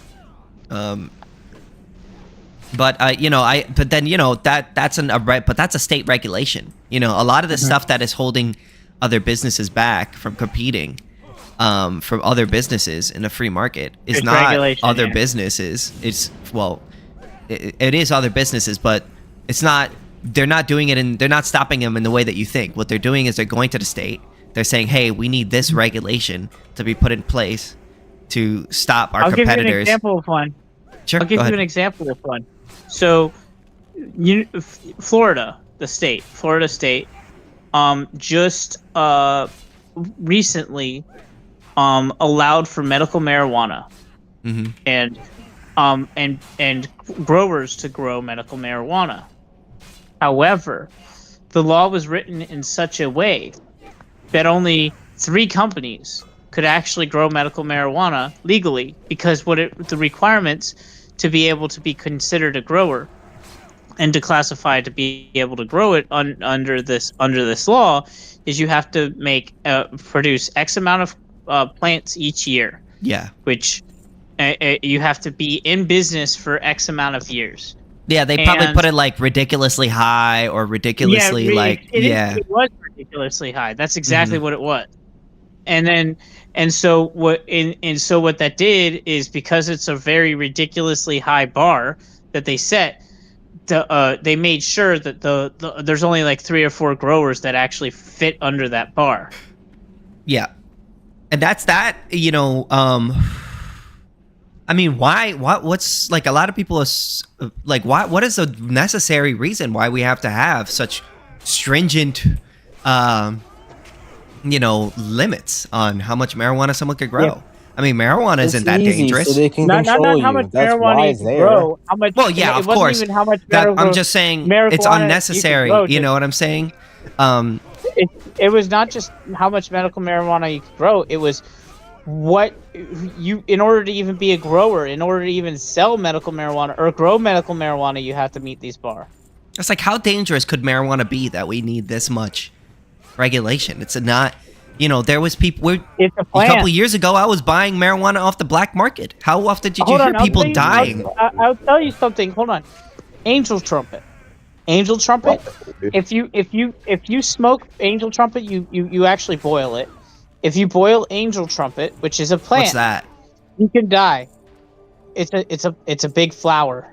Oh. It's called Angel Trumpet. It's a specific flower. It's called Hell's Bells where I grew up. Okay, gotcha. Hell's Bells. But the actual quick question. What do you think is called an Angel Trumpet? What? I mean, Wolf, Wolf wanted to ask a question real quick. In my neck of the woods, it was called Hell's Bells, but I know what you're talking about. Wolf wanted to ask a question real quick. Go ahead. What do you think of the Free State Project in New Hampshire? I'll be honest, I don't really know much about it. I think that, but I do. I mean, if they're, from what I hear, correct me if I'm wrong, it's a bunch of libertarians that are going over to New Hampshire to try to make it more libertarian. Yeah, like there was a bunch of libertarians that went over there to start their own like libertarian town. They made a bunch of lawsuits or did that. Not a lot of them passed, but they did manage to cut town services. It led to increase in crime and stuff like that, and bear attacks, because they didn't use bear-resistant containers. Now, my question to you is: do you think they went too far as their aspirations, or like what? Well, I don't know. I don't know the particulars, but I could tell you that any reduction of the state is good in my book.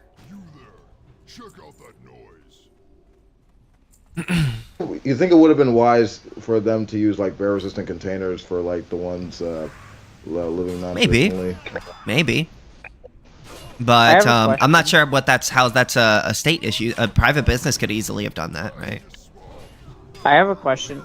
So in the perfect AnCap world, where there's no state, who fixes the roads? Oh, the road fixers. Why would they fix the road? But how do you incentivize the road fixers? I'm just kidding, bro. I know, I'm just kidding, bro.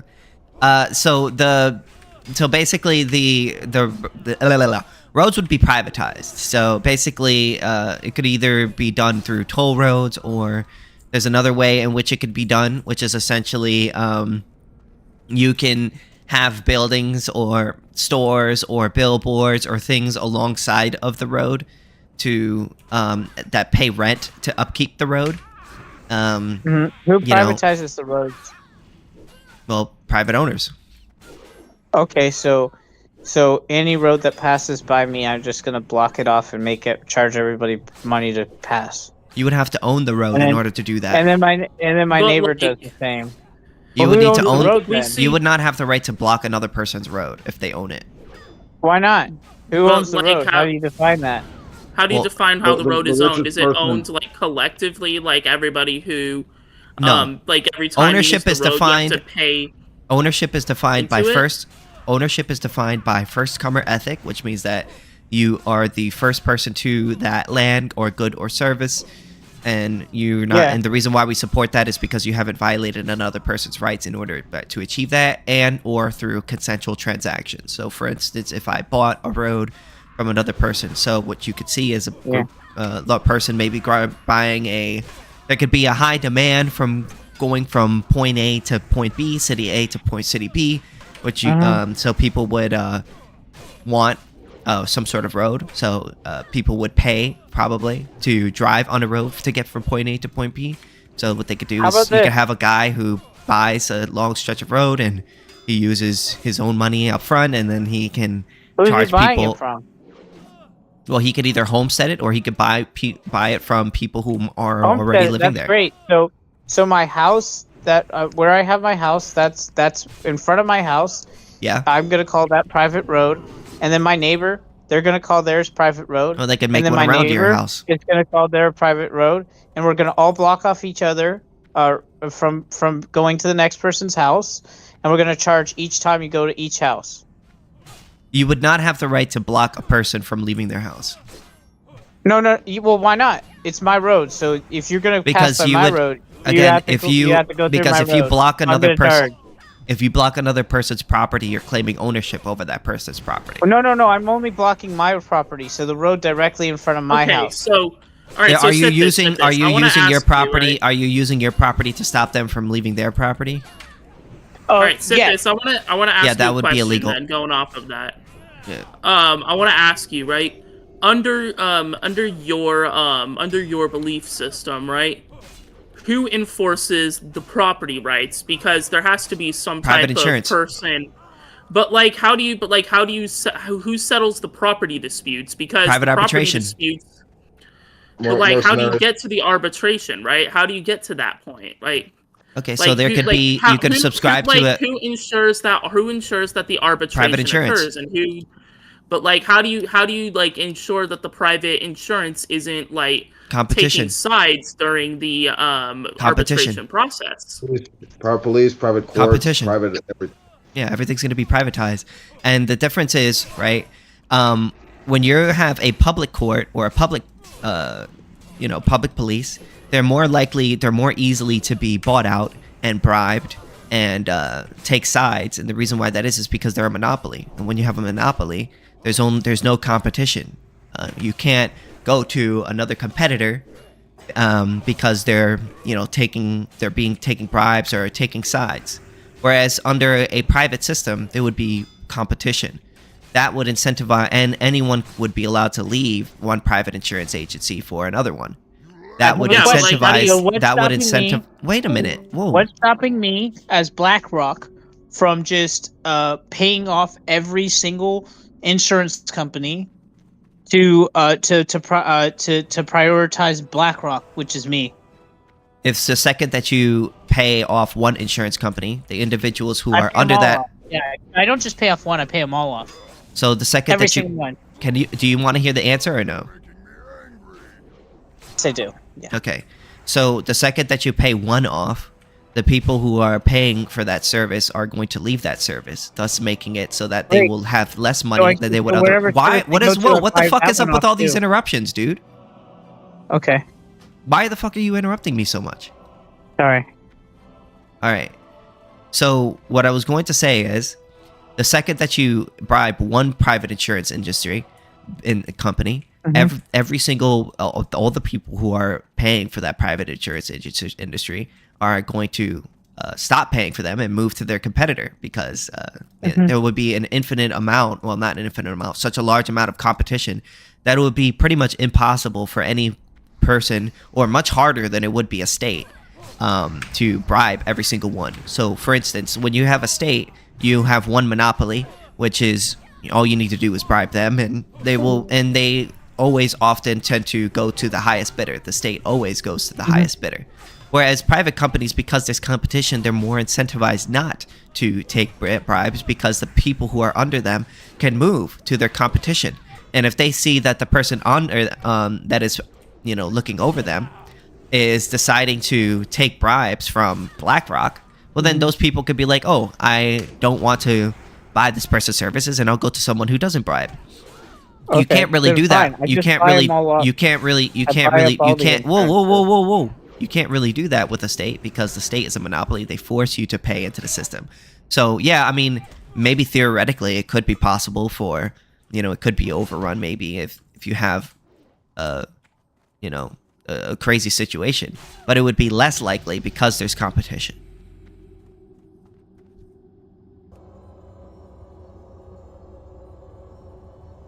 Now you can go now. Okay.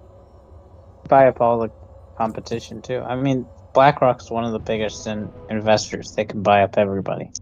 They're only big because the state gives them control. The state gives them subsidies. The state gives them, makes it easier for them to be bigger. The only businesses that you see, the only Well, businesses. there's also economies of scale for being a bigger asset economies manager. You of can scale, charge yeah. lower expense ratios and basically give your but there's offer your al- products and services for less money because you have like your fixed expenses are relatively lower compared to your overall revenue you're bringing in. Yeah, but there's also diseconomies of scale. Do you know what that is? I don't think that's really relevant in the instance of Never like heard an of. asset manager. Do you know what diseconomy of scale is? Can you give an example of a diseconomy of scale that's relevant to an asset manager? So basically, when you're larger, the larger that a company, there's there's an equilibrium essentially where the larger that you become as you become a smaller company, the more productive that you become, the more that money that you make. But after a certain point, you become so large that you become actually less efficient than you would otherwise be if it was more multiple competing smaller firms in that industry. So as it gets larger, it becomes harder to coordinate the larger amounts of people as well as assets and goods and services within that. Well, I mean, within they're that pretty businesses. streamlined. The products. The only and services reason, that the only BlackRock reason, offers. the only reason why a lot of these large businesses are able to push past this diseconomies of scale is because they could take advantage of regulations as well as. You're gonna have to tell me a specific mechanism that enables a diseconomy of scale for a large asset provider, because I think it's pretty obvious that, like, insofar as offering like wait, do you, like an do you ETF really for not like a think mutual about fund to diseconomy of like scale? can you tell me specifically what Diseconomy of what scale. mechanism would lead to a diseconomy of scale in a large scale asset provider? You can't just say, well, it gets bigger, then after a point it becomes more inefficient. Like, what specific mechanism is enabling this inefficiency? Because I don't think it's just a uniform thing that always happens in large businesses in every industry to the same extent. Again, like, sure, there may be some things, but to a general extent. Okay. Let me finish real quick, okay? I know you like to cut people, or you get mad at other people cutting you off. Let me finish real quick. Well, you ask a question, then I try to answer it, then you keep going. After a certain point, okay. After a certain point, there's going to be more benefits, I believe, from the economies of scale for large asset providers than there's going to be disadvantages from the diseconomies of scale. I think on the net, these larger asset managers like BlackRock benefit and are able to offer things like ETFs or mutual funds that a smaller issuer couldn't provide, just necessarily because they have a larger pool of money, throwing it all into one. Like, an ETF can only work if there's so much money getting thrown into it. And these larger asset managers are basically the only ones who have the capital to do so. Diseconomy of scale occurs when an organization becomes so large that its average cost per unit increases as output increases. In simple terms, growing bigger starts making things more expensive. What causes diseconomies of scale? Management and bureaucracy. As firms grow, they add layers of management, supervisors, compliance departments, HR, meetings, paperwork, etc. Decision making slows down, accountability weakness, and cost rises. Coordination, communication problems, loss of incentives, internal inefficiency, the knowledge Right, but problem. I really don't think these are relevant generally to a large scale asset manager. Like, for the most part, as you get more customers, like just more normies putting in money for like a retirement account or something like that, you just need to really hire like customer service representatives, which is like relatively not that significant insofar as like, I mean, the amount of people one customer service rep can service. Like, generally these businesses are pretty scalable. This economy of scales applies very strongly to asset managers, even though it's often denied in marketing. The intuition is simple. Managing some money benefits from scales. Managing too much money actively becomes a handicap. So as you manage more companies under your assets, it becomes harder because you're managing more things, and it's What harder do you to think account for all BlackRock of is those actively things. managing all the companies that it's invested in? It's a passive asset manager. It just Again, invests in the indexes. What are you talking about? Do you think BlackRock is actively like managing like Microsoft or Apple? Like what? BlackRock doesn't do any of that. What BlackRock, you do understand how venture... Wait. Let me respond. So businesses don't just... Businesses don't just invest in passive businesses and then just leave it. Yes, they have to, that's literally what BlackRock does. It literally pulls equity. Hello. Okay. No. I think what it's I was valid going to cut to you say off. is You have that no idea what I what was it is, going, but go ahead. I was going to say is they don't just invest in businesses passively and then just leave it there.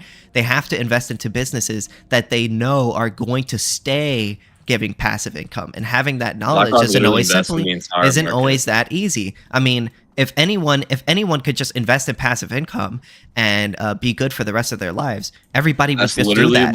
Everybody would just do that, but it's not that simple. So as you have more assets under your management, the larger you have, the more things that you have to take management of. That's actually that not. That's not their makes thought it process more at harder. all. That's Their what we thought call process is diseconomies over of scale. time. The general market value, the overall market cap of all equities will go up over time. So just by owning all the equities over time, they will increase their capital. It's really that simple. Sit this.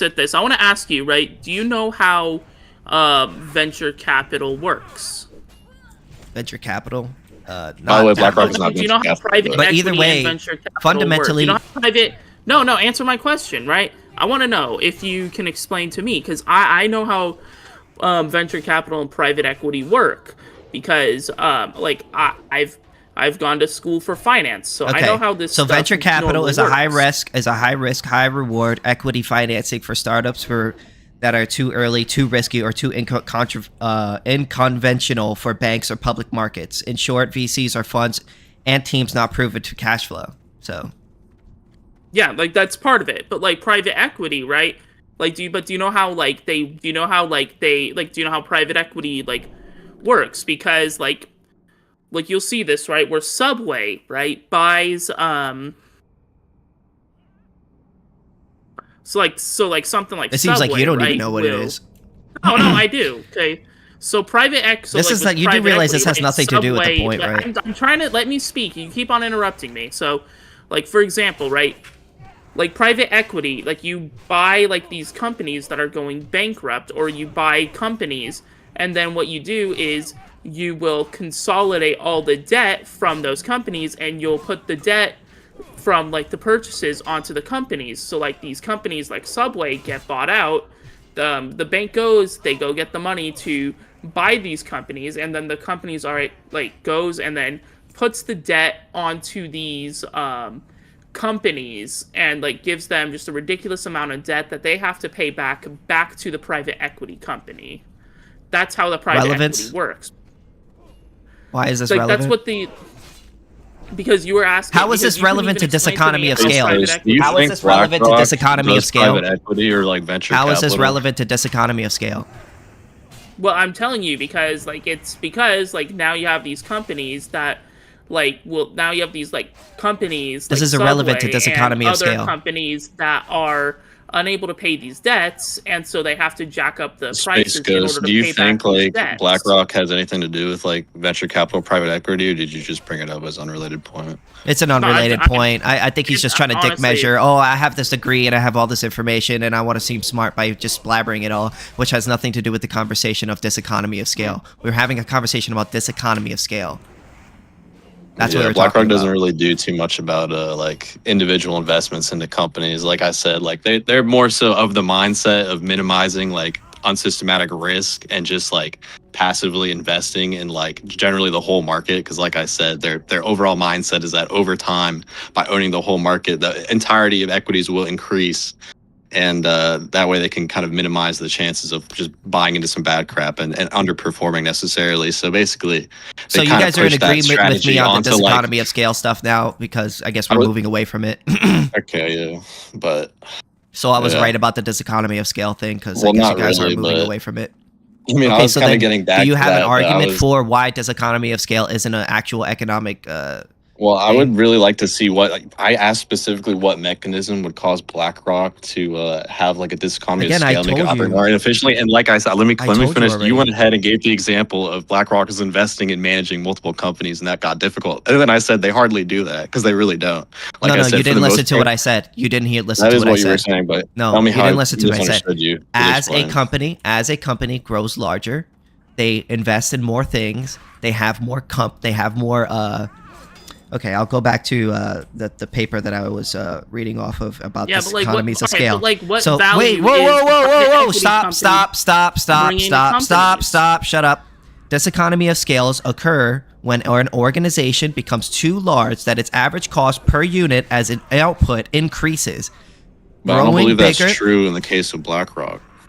Why Like is most that? businesses, most big businesses, like if you look insofar as how they're like their income statement works, generally as they get more revenue, they tend to have a higher profit margin, and it actually becomes more productive because their fixed costs relatively remain stable and their variable costs obviously increase in line with the revenue. But because the fixed costs are relatively smaller as a percent of the overall revenue that they're earning, necessarily their profit margins are higher and they're earning more money. So typically, larger So I businesses just looked it actually up do on earn more money. So I just looked it up on the internet. Yes, diseconomy of scale absolutely applies to BlackRock, and in fact, diseconomy of scale. In fact, BlackRock is a textbook case of how this economy of scales change the business model rather than eliminating economic limits. Why BlackRock can't chase alpha at its size? BlackRock manages trillions of dollars at that scale. Any meaningful trades, moves markets, small or liquidable opportunities are unusable, and even medium cap stocks become constrained. Some active outperformance become mathematically scarce, becomes operationally dangerous, does not scale. To be clear, This is why what you just BlackRock's read is growth- talking about BlackRock is not inefficient insofar as itself. Like that's not saying it's inefficient at the services it's providing but to people. BlackRock's response to switch from skill to infrastructure, their technology, the internal bureaucracy versus market discipline. As the BlackRock becomes larger, they have to hire more asset managers. They have to hire more people. That then increases the bureaucracy within that businesses. That increases the bureaucracy within that businesses. That increases diseconomy of scale. Right, this but it's applies relative to any to single additional business. revenues. It's a Again, variable but it still cost. applies. But it still applies because as Right, you but grow, I don't believe as you grow, the variable costs increase as they get bigger. I don't as you necessarily grow, believe that's true. do you disagree that as you grow, as you make a large business, you have to hire more I employees? believe You have your to hire. fixed costs increase probably in like That's a not what. step That's not the almost, question that I because asked you. You're dodging the question. The question that I asked you is, I do don't you not- believe you're that every dodging, single you're cost dodging, increases you're dodging, linearly. you're I do dodging, believe that you're as a dodging, business gets bigger, you're going to have you're more dodging. fixed costs eventually, Respectfully, but you're I don't dodging. think it's like suddenly. Yeah, respectfully, you're dodging. So as a beginning, as a company becomes bigger, Like I they can't give have a nuanced answer. Like I don't understand. No, Like, you I think can't. that's I'm pretty trying to honest. have you not dodge the No, I question. I'm can't. trying not to have you dodge the question. So the question that I'm trying to give you, I'm trying to actually give you the question, but you're Now not it letting seems me. fine. But what I was going to ask you is, as a business grows larger, they have to hire more people. They have to hire more managers. Sure. They have to hire Sure. more. There's more bureaucracy, more meetings. It becomes harder not to give past the information. point, to be honest. There's going to be only so many members on the board. There's Okay. only going to be so So many the- executives. Like, Okay. sure, there's going to So be then more like respectfully, VPs you're and going people against underneath them. But economics I mean, because that's just basic economics. As a company becomes larger bro, like, over a certain how What's many up with like all the income interruptions? statements or Why like are you balance so sheets scared have of you hearing looked my at? answer, dude? Why are you so scared of hearing my I just answer? like I think you're really detached from reality. No, like, you're to be honest. you're scared of I do hearing a my lot- answer. I don't know. Like I've looked at a lot of companies' income statements. Why are and, you like, not how they've letting evolved me over time, answer and the it question? Seems to me that like as companies get larger, do I need to mute you, server mute you or something? Because you're not letting me answer the question. all right, bro. Okay. To say that diseconomy of scale doesn't apply to BlackRock, that's ridiculous.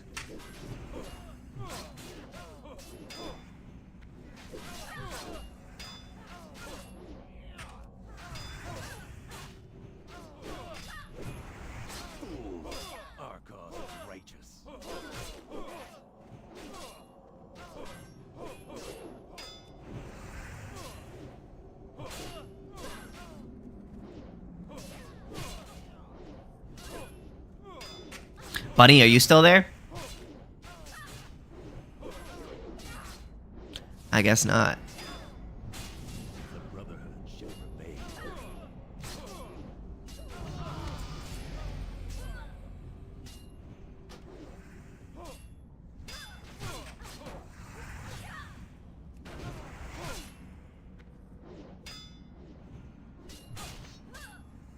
It doesn't apply to BlackRock because the taxpayers have been bailing them out. Well, of course, I mean, it applies. Yeah, I mean, in that sense, it doesn't apply to BlackRock, but he was saying that the reason. I mean, he was saying that it isn't regulation or the government that's holding them up. It's, you know, and that economy of scale doesn't apply to them. And I was saying it does apply to them, and the only reason why it is not applying to them now is because the government. So yeah.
I'll be right back.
Greetings.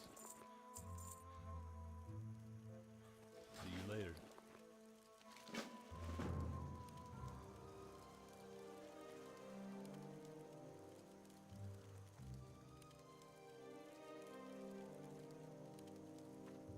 Looking for something specific?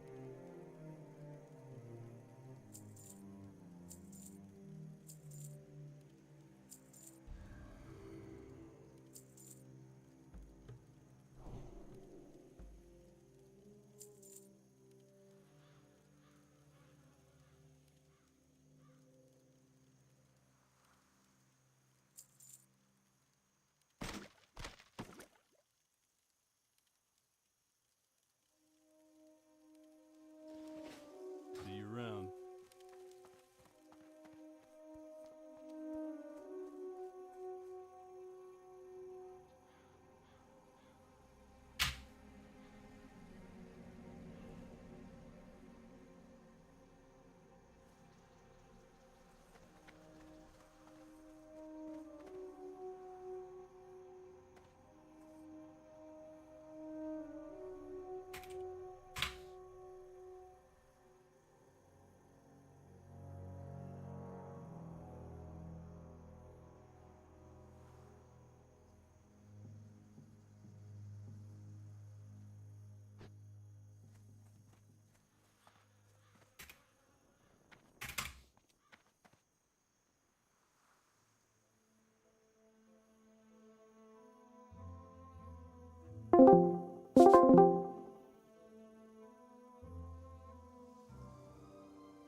Me and my dwarf pal here.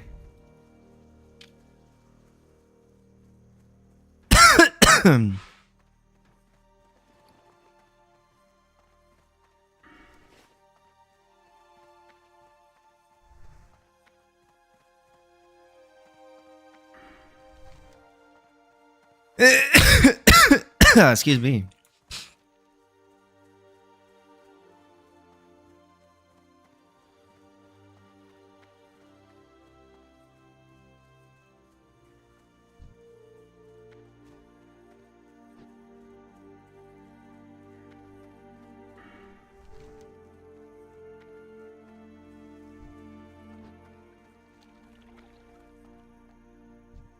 I also played Dwarf. Best race LOL. I like the troll personally, but dwarves are pretty cool.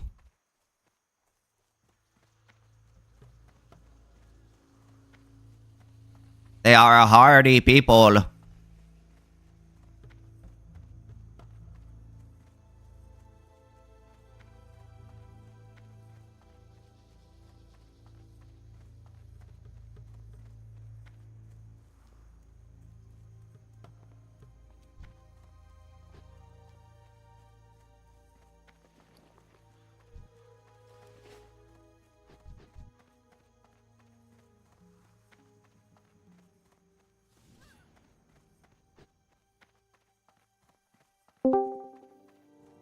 What's going on, man?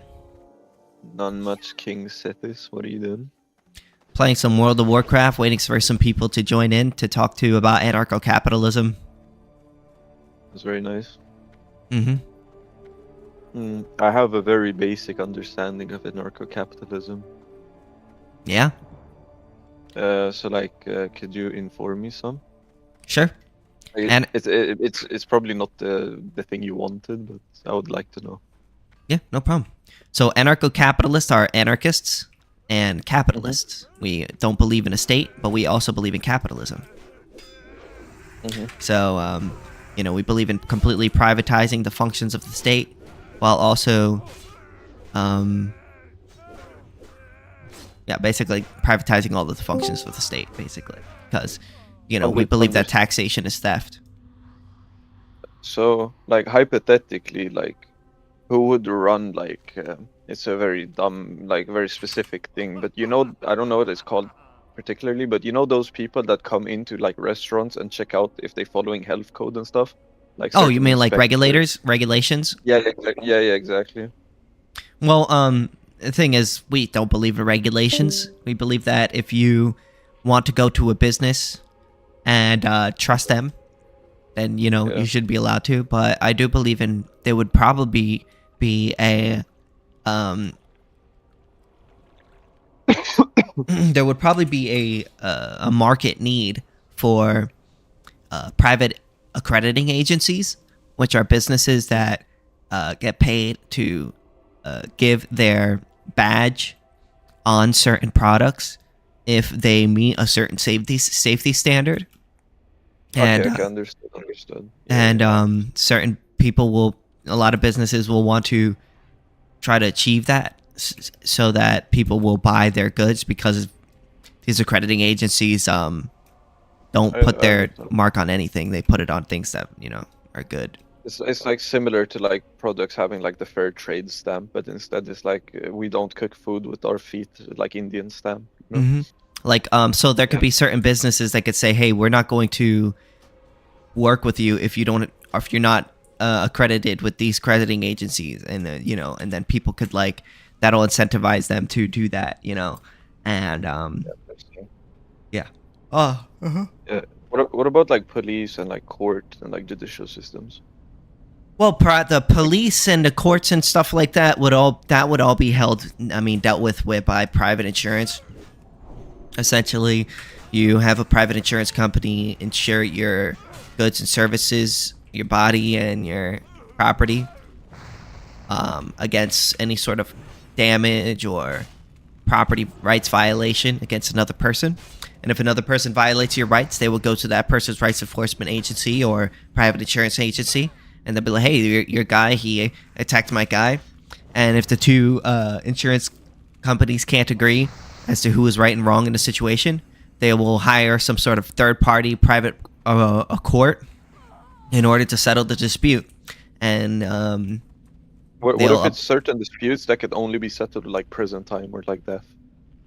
Well, you know, generally, us libertarians, we believe very strongly in restitution-based stuff like that. You know, so what if someone rapes your daughter? So if somebody would rape like a daughter or somebody or murder somebody, like that would be generally, I mean, for something severe like that, they would probably be thrown into some sort of work camp where they would have to like be constrained so that they don't harm other people.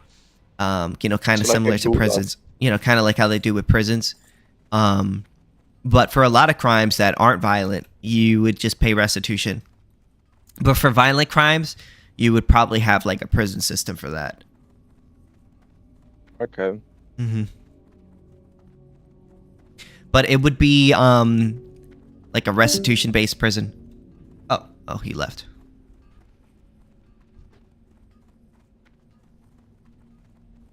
Okay.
Hell yeah, so I got that quest done.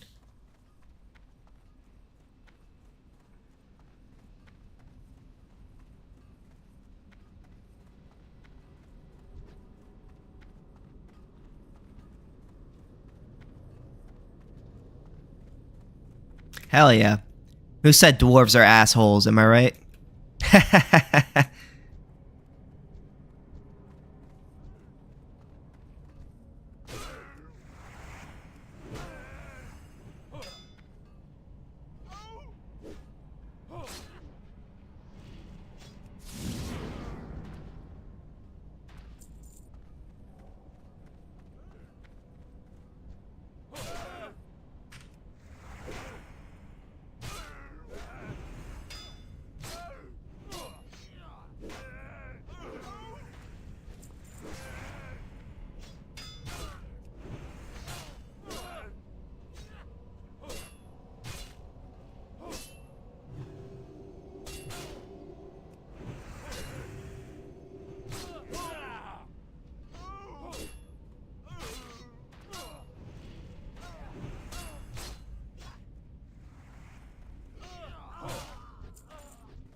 Hello. What's up? I'm an anarcho-capitalist. Mm-hmm. So like Rothbard? Hell yeah. Mm-hmm. Love that guy. Did you read what is it called? Man, Economy, and State? Nope. Ethics of Liberty? Rothbard. I think it's that one. Those are his two popular Ethics books. of Liberty. Yeah, did you read that? I have not fully read it, but I am working on it. I'm relatively new to AnCap. Relatively. Mm-hmm. So do you think that it's better for we to have full or empty orphanages? Ideally, would it be better to have empty orphanages? Mm-hmm. Yeah. You know that our Rothbard disagrees, right? Oh. Why? Okay, so he says that in that book, he says that we having empty orphanages is a problem because of parents that want kids but are unable to adopt them. Oh, I get that. I get that. Do you see the problem with that? I get where he's coming from. Okay, Because this is if the there's no kids that don't have parents, then the parents that don't have kids won't ever be able to get kids. Do you see the problem? No. I think Sure, what you're doing we is don't have- I don't think Mary Rothbard was saying that he would be happy with people being with their No, being. he actually says that anarcho-capitalism would create an incentive for we to have orphanages with more children in it. You know, because if you're able to sell not the child, allegedly, according to him, but to sell the guardianship or however it's written in English of the child to the orphanage, then people would be willing to sell their children to the orphanage. And then anarcho-capitalism would solve the problem of empty orphanages. And then the I don't think he parents was would saying be that he's able- happy with children not having parents or anything. I think what he's trying to say is that he thinks that there should be a market for adoption, which I'm not against. Yeah, where I think that's fine. you pay for children. Well, for the right to take care of them, yeah. Hmm. I don't think there's anything And wrong then with people are incentivized to reproduce and sell that child. Well, there are some people who want kids. I mean, are you against surrogacy? Against what? Surrogacy. What What's would be that? the problem? If a parent is selling off So, the for instance, guardianship to the surrogacy is orphanage, a person then who why do you think is they like would be good in the parents in the instance first place? of a person who's not capable of taking care of themselves or having children themselves. They will hire somebody else to have a kid for them. I don't have a problem with that. I do have a problem with that. Why? People are selling their bodies Based? because they don't have any other way to live. You don't see the Are you problem with against that? prostitution? Yes, Why? because it's basically paid rape. That's what prostitution is.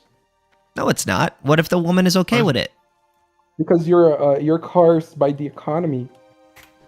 Most prostitutes, if you ask them, had the economical conditions Also, that you didn't it would need be to do applicable this, to supply they and did not do demand. this. They would agree. If there is demand for Well, there are some women I would presume would be okay. I mean, there are some women that are okay with having Yeah, sex those for are the money. exceptions. I think what he's trying to say is it allows for economic coercion of sex. There's no Exactly. such thing. It's not. There is such thing. It's not coercion. If the woman is Not okay with coercion. it, then I don't If see the woman problem. ne- if the Why woman why needs is to she engage okay in with sex it? to survive, Why is Because she she okay wants with money. it? It doesn't Why matter does she want why. money? It doesn't. It Yeah, but doesn't matter. Why can't does you she want wait, money? go one at a time, guys. Why please. does she want money?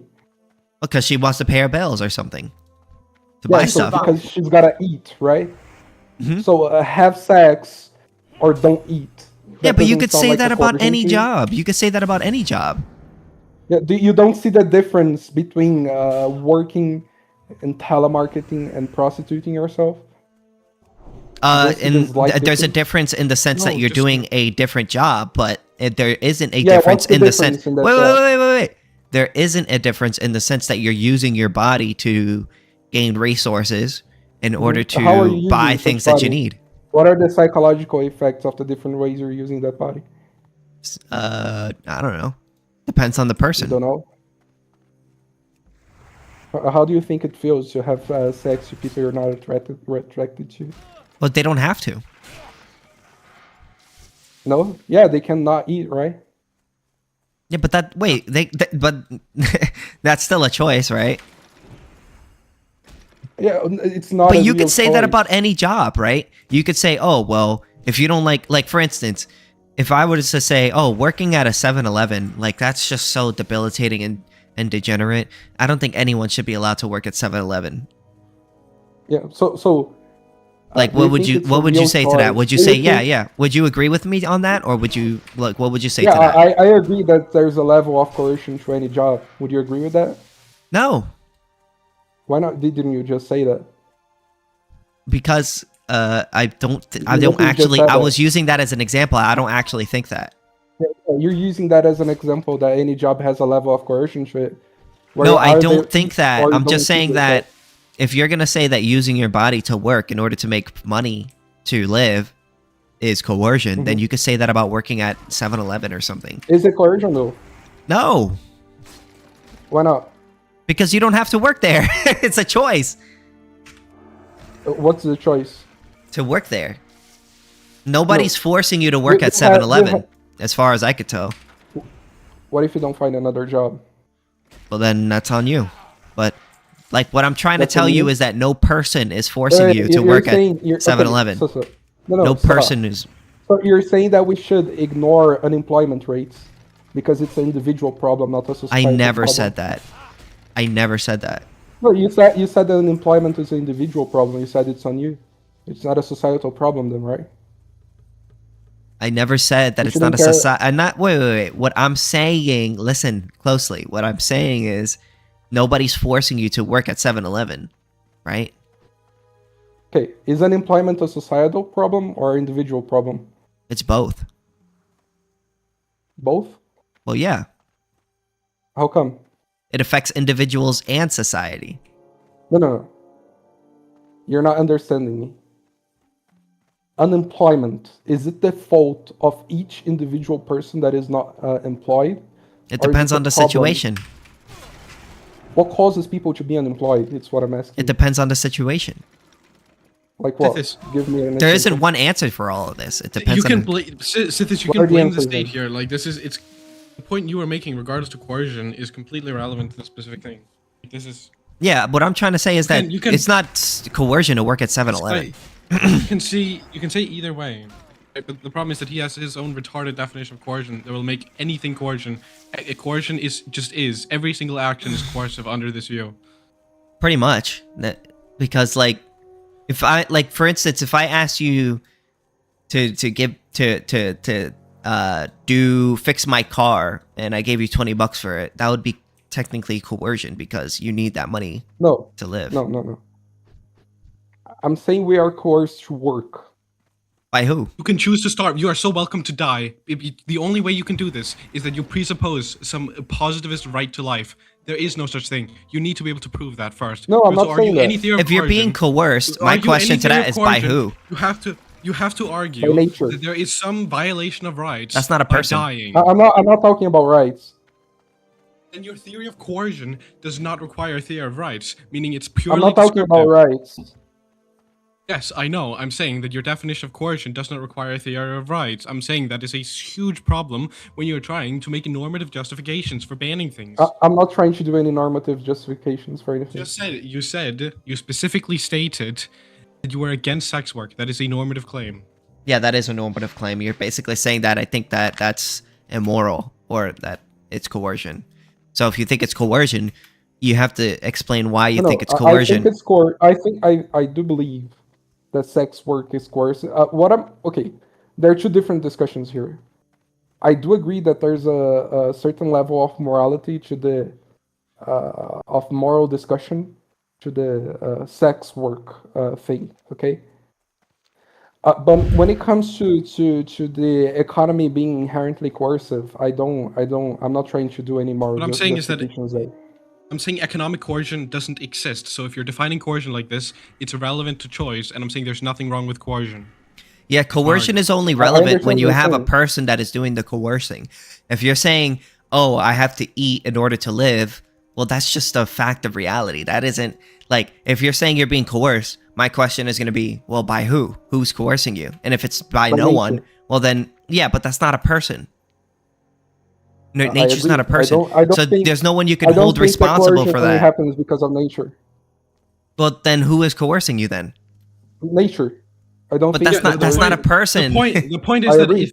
the point is nature cannot. I be don't bad. accept your premise that coercion needs to be by a person. Okay, cool. If we just accept your definition of coercion, there's nothing wrong with coercion. Yeah. No, I'm not trying to do a moral debate here right now. Yeah, I'm not saying there's a moral I'm claim. moving away from the moral debate as soon as I'm talking I'm not about making the I'm rest not of making a economy. normative claim here. I'm not making a normative claim here. I'm saying specifically when regarding whether or not something a choice, you can have voluntary coerced choices under this framework. Yeah, and also if coercion meant anything done by nature, that would basically mean that every single time I'm not claiming every that time that's you what work at a coercion- job, that's basically coercion, essentially. Yes. Claim. But that Yes, doesn't make so any that's sense. exactly. My point is just because it's coerced, that doesn't mean it's not voluntary. Yeah, I agree that there is a level of both to this, if that's what you're saying. I'm saying it's 100% voluntary. Even I'm just saying that if you're defining coercion this way, it doesn't matter if there's coercion to whether or not it's voluntary.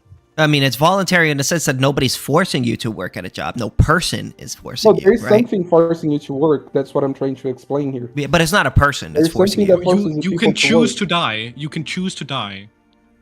But it's Exactly. not a person If that's you're forcing cho- you. what I'm saying what it's saying is that voluntary. if your I think we're choice, trying to get I'm at. saying if it's your consent. choice, if I'm your saying it's choice is consent between, because you can do that. if your choice is between labor or death, then you don't really have a choice. I'm saying that is a choice. You that can is a choose choice. to die. I don't. Yeah. No, I don't that's not a have real problem. choice because of how Why? your mind works. You can Normatively choose to justify Because of die. the claim. human, You can Normatively choose to justify die. the claim that you death is really not a can't. real choice. If you Normatively look justify at the claim people, that if you that's look not a at people that suicide themselves, why do people kill themselves? It's because they don't see any exit in which they can actually. But there are legitimate reasons why a person Can would I- kill can I themselves. finish? Are Can I you guys finish what I'm defining saying? coercion as the lacking having a choice? Because usually coercion is used like you do this or you get beaten, or you do this or you die. That's what coercion usually. Yeah, that's is. how I agree with that. Yeah, I agree with that. That's not. We have a specific definition here. Coercion is the initiation or threat of the initiation of contradictory actions. Or force. No. Well, yeah. There's But, nothing wrong with the initiation of force. well, and Yeah, I'm not if using that you're definition. doing it in an unconsensual way, assuming, yeah.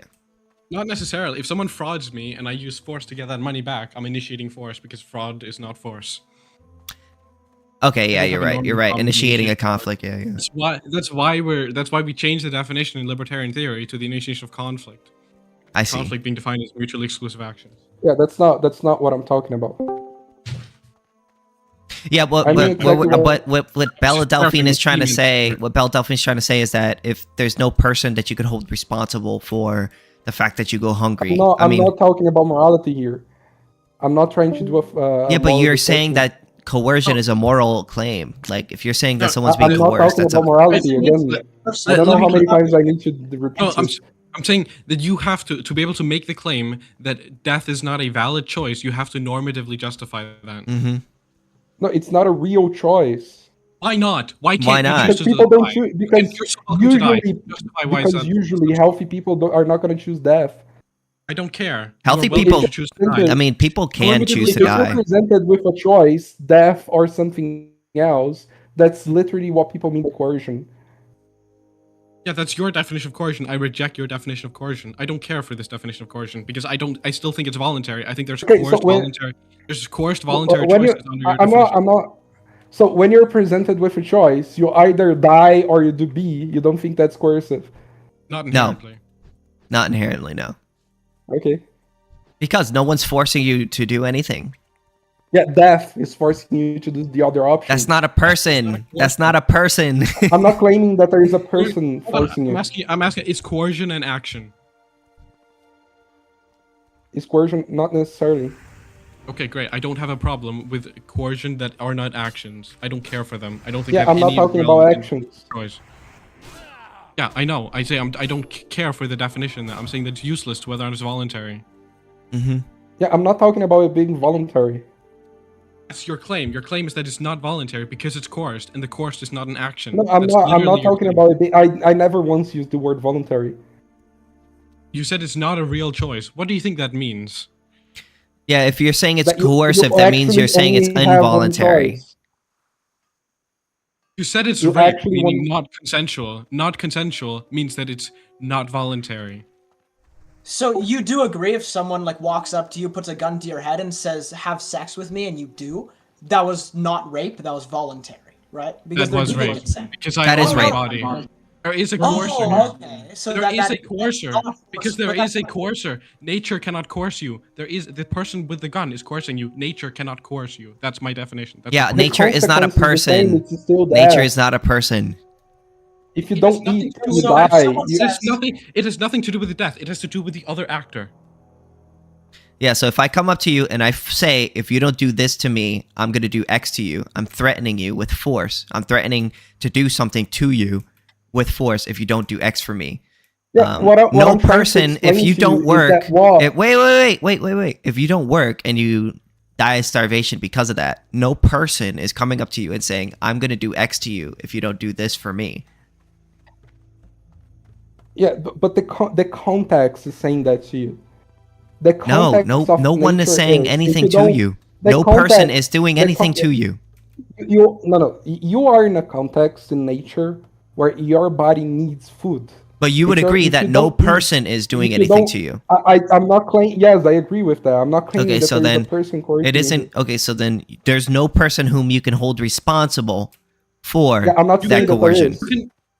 You can I'm not concede saying that there is a yourself- person. So then who can you hold responsible for the coercion? I'm That not like saying so that for there is instance, if someone- I have I'm sex not- with a hooker, I'm not initially saying. I'm not initially. if I have saying, sex with a No, hooker, no, wait, calm if down, I have calm sex down, with a calm down. hooker I'm not talking about and I prostitution pay anymore. her, am I I'm coercing not her talking by? about specific case. No. I'm not talking about prostitution right now. Mm-hmm. Okay, so I'm then what are you talking just about? labor.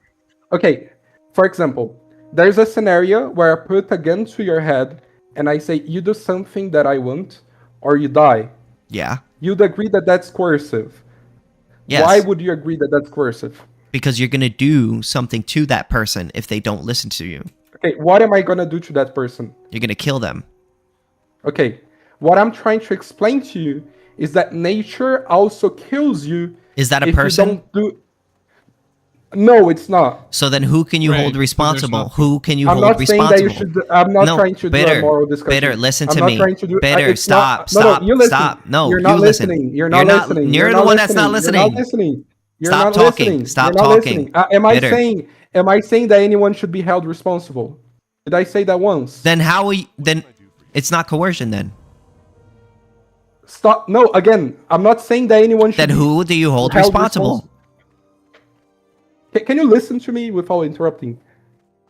You interrupted me while I was asking you a No, question. No. I was speaking and you interrupted me. You answer my question and I won't. Okay. Can you answer my questions first? No. Because I was in the middle of asking my question when you asked me yours. All right, go ahead. Okay. So I'm gonna go back to the beginning. Okay.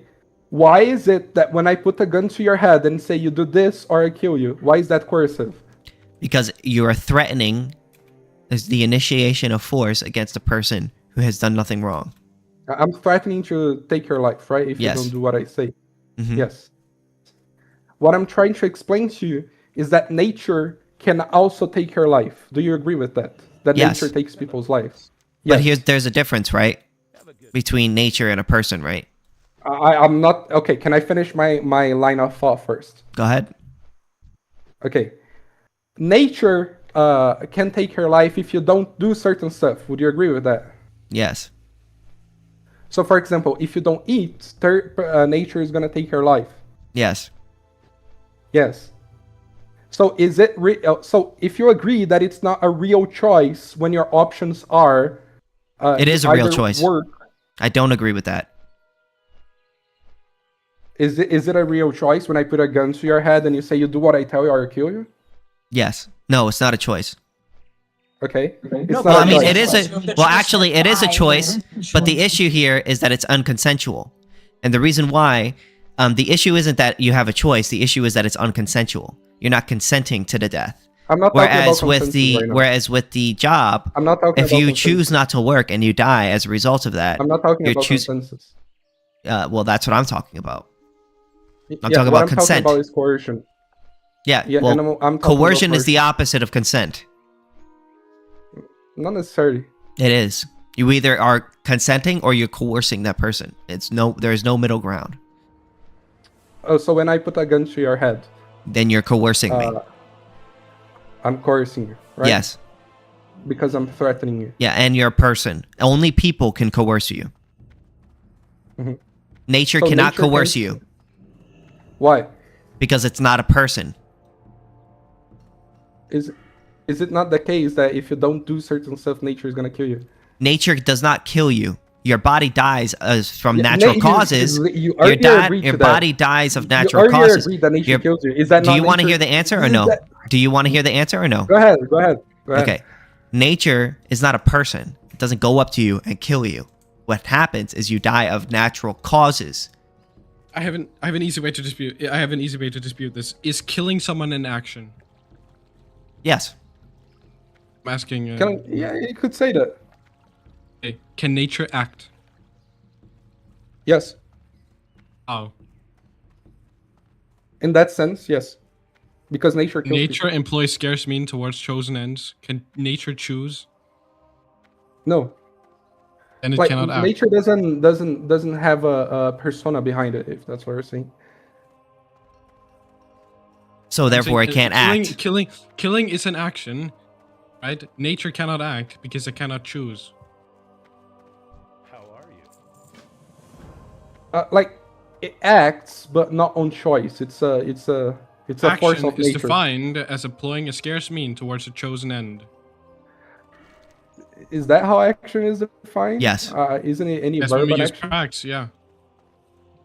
Under any Sorry, definition of what did you action, say? nature cannot act. But we're using prax specifically. But under any other Yeah, definition, nature is not an actor. It's merely, if you die of natural How causes, is nature nobody not an caused that. actor? Wait, that's just wrong. It's not a person. Nature acts. How? Oh. When it rains, it's nature acting, for example. That's a natural choosing. condition. That's not an action. Yeah, it's exactly. But it's not. It doesn't Wait, do you? happen because If of wait, nature doesn't rain, have volition, rain but it going down a acts. river, water going down a river. Are you saying that's an action? It's literally a verb. It's No, but going. is it an action? Yeah, it's a verb. It's Okay, an so action. who's doing the It's going. action? No, there isn't there isn't a. So okay, nature is doing the only action, human can but not act. willingly.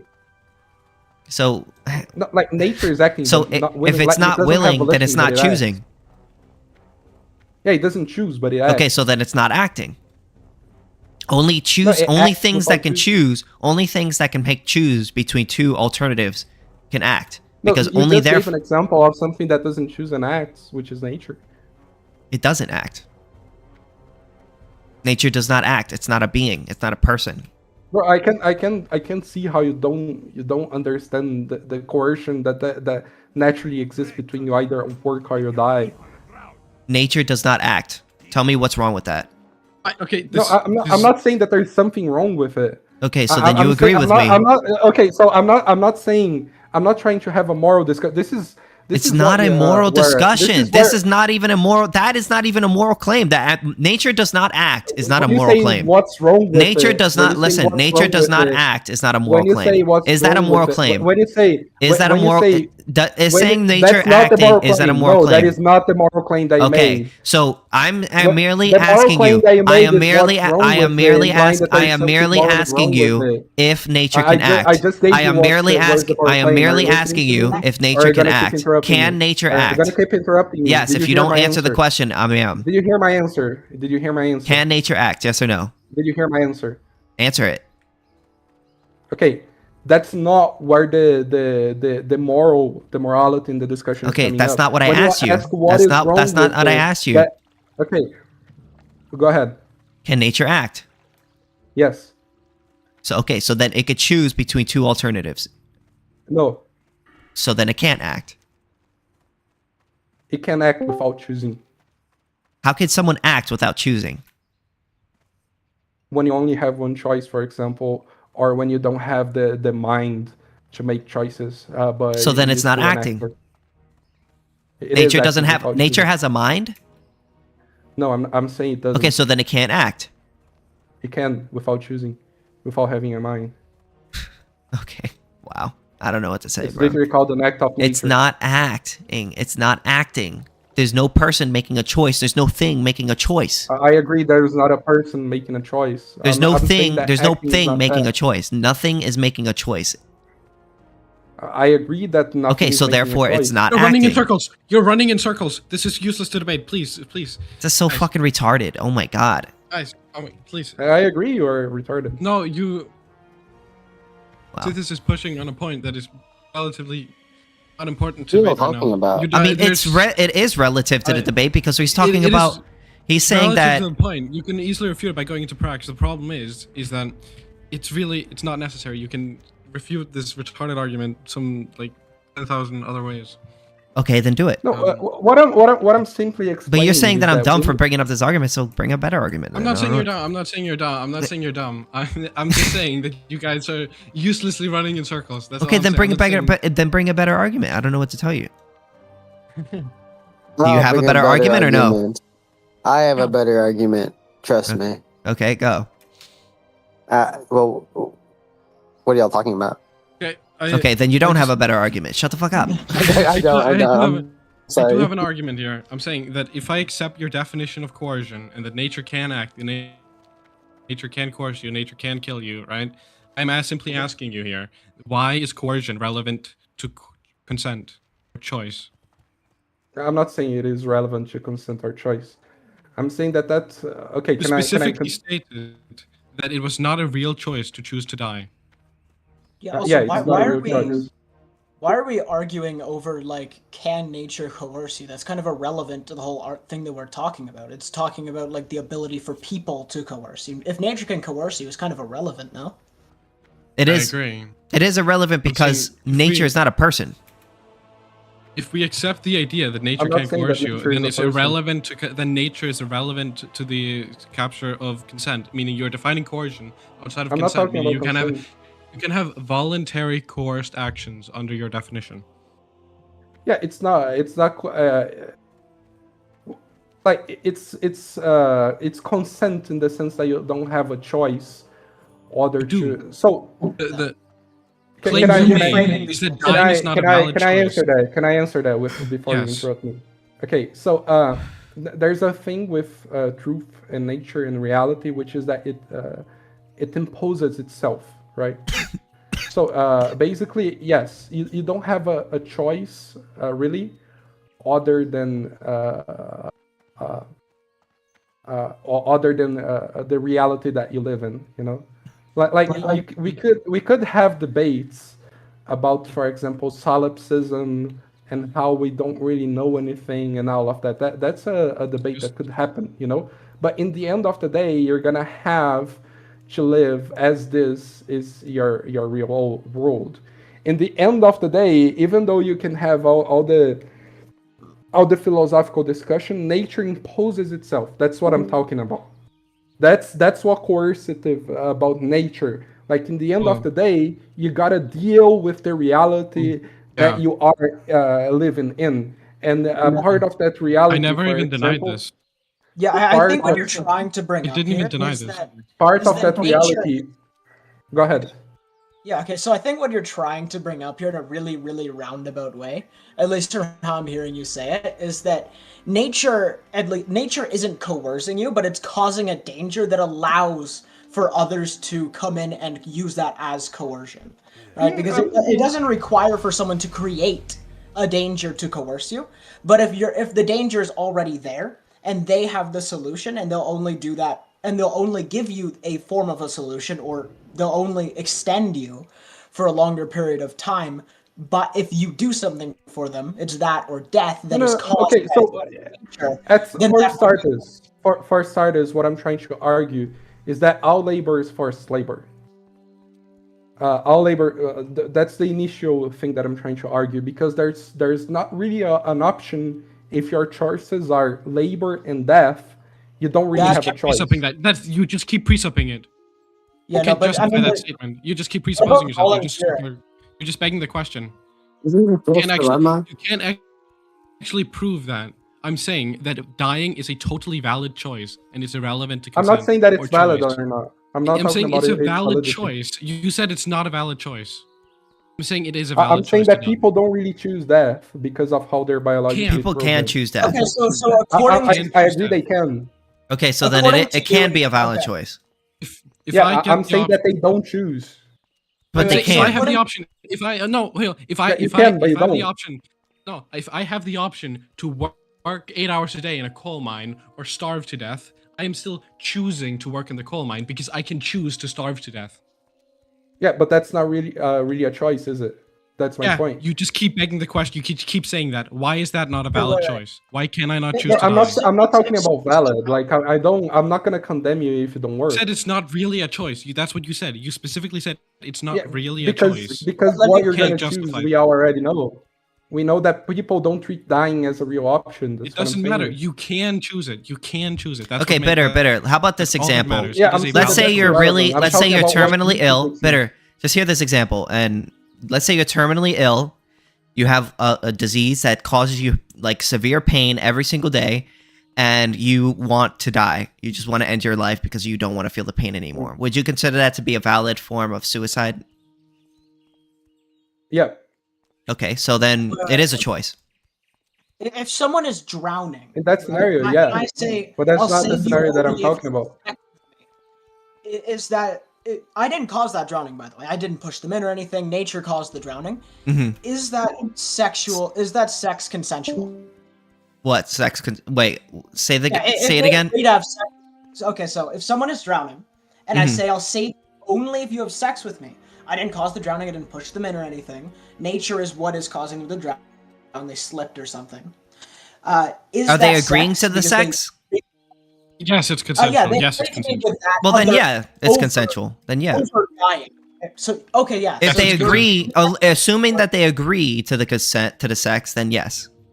Yeah, they agree to that over death. Yeah, then it's Okay, so it's consensual. let me yeah. give you an example.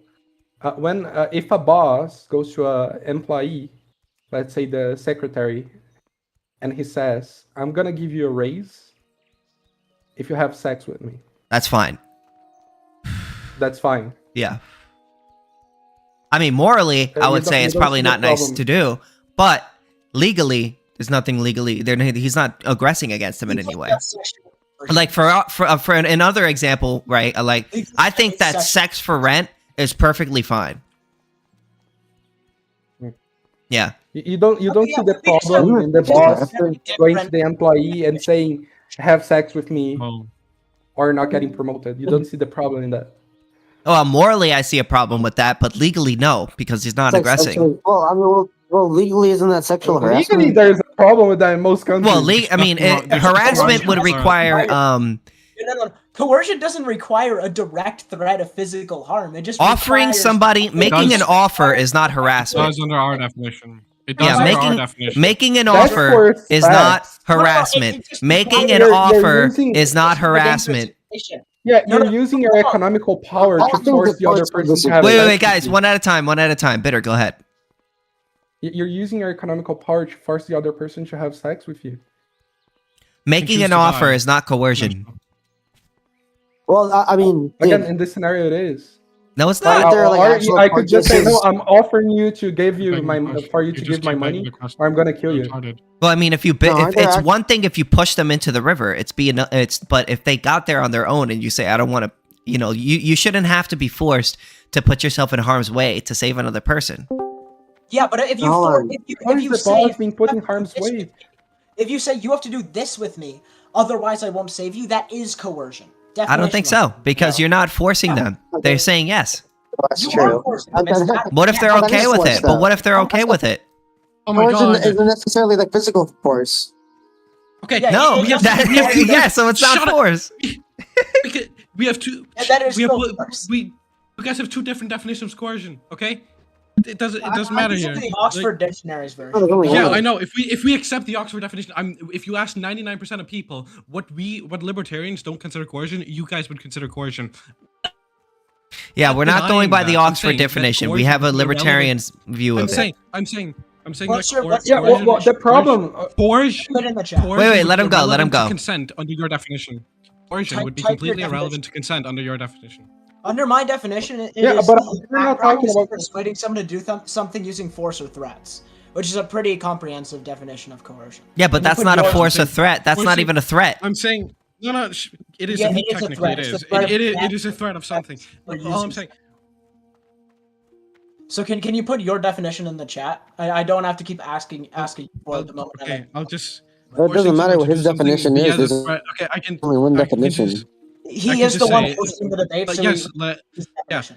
forcing someone to do something with the threat of physical force. Just put the actual definition. You're saying it requires physical force? Yes. Yeah. Against their person or No, it doesn't property. actually.